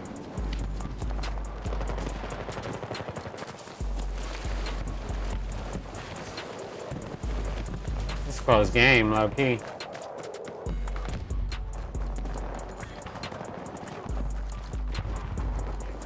I was probably in a pretty good spot, but I just got up out of there. Looked like it was too many people.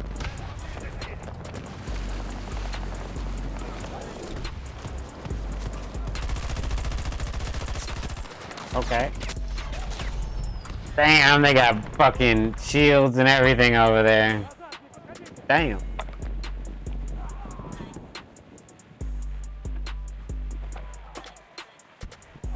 I knew it, bro. I knew it. It's time for people to recognize what is happening. Free speech is our First Amendment because underlying all the tenets it outlines, and let's say it again, freedom of speech, religion, press, the right to peaceably assemble and protest, and the right to petition the government for redress of grievances. Yeah, it makes sense. Is the right to see reality for what it is and not be blinded into obedience to what the power structure wants to make you see in order to maintain its power, especially if that power structure becomes authoritarian and corrupt and tyrannical. Without the First Amendment, you can't even get to a place where you can conceive of the other amendments and why those amendments are important without the first one. Gotta have the first one, that's why it's first. Right. Because that is your perceptual reality right there. And I believe this is why that one is under attack more than all of the others. Yes, the Second Amendment is also under attack too, for obvious reasons, but the First Amendment is first for a reason. There's a reason the Second Amendment is second and the First Amendment's first. There's an order there. And all revolutions, all of them begin in the mind first. All of them begin in the perceptual reality first. How people see themselves in relation to each other and the reality and the environment, all of that, that's where it starts, right? John Adams said the same exact thing back in the day. This is a quote. He wrote, "The revolution was effected before the war commenced. The revolution was in the hearts and minds of the people. This radical change in the principles, opinions, sentiments, and affections of the people was the real American Revolution," because it started in their mind first. All of the things that had to change to understand the concepts that needed to be understood for that whole situation to happen, happened in their minds first. Without that level of perception and understanding and consciousness, none of the other stuff would have occurred. So the only way that anything changes is when the minds of the people are capable of seeing and comprehending the tyranny of a corrupt power structure for what it is. Otherwise, we just go back to the mental state of children and the king can do no wrong, complete with the king can do no wrong levels of tyranny, only this time it'll be in an augmented reality overlaid in a digital space. So much more efficient tyranny, I guess. And the bottom line is silencing speech is a clamp down on perceptual reality that literally keeps people's consciousness from evolving. That's crazy. To even be able to change anything. Humanity will devolve. No matter what this future is about to be, humanity will devolve if we do not bring free speech forward. I would like to solve the puzzle.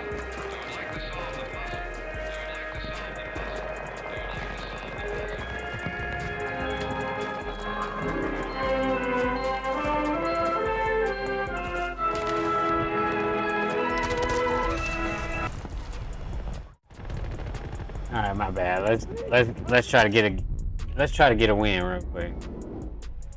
Over here fucking around. Let's go.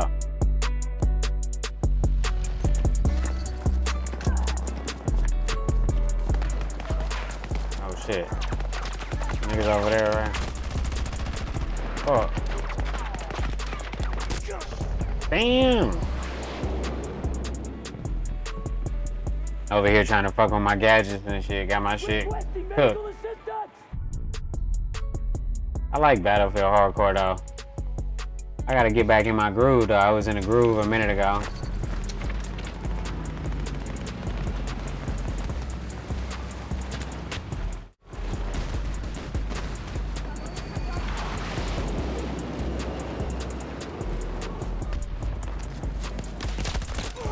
Damn.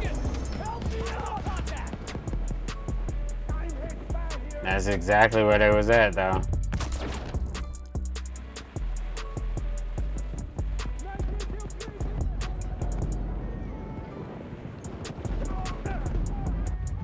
They definitely basically stole a Battlefield. Damn, nigga got cooked. He was about to save me too. Ooh. Damn. We back though. We back. What the fuck just hit me?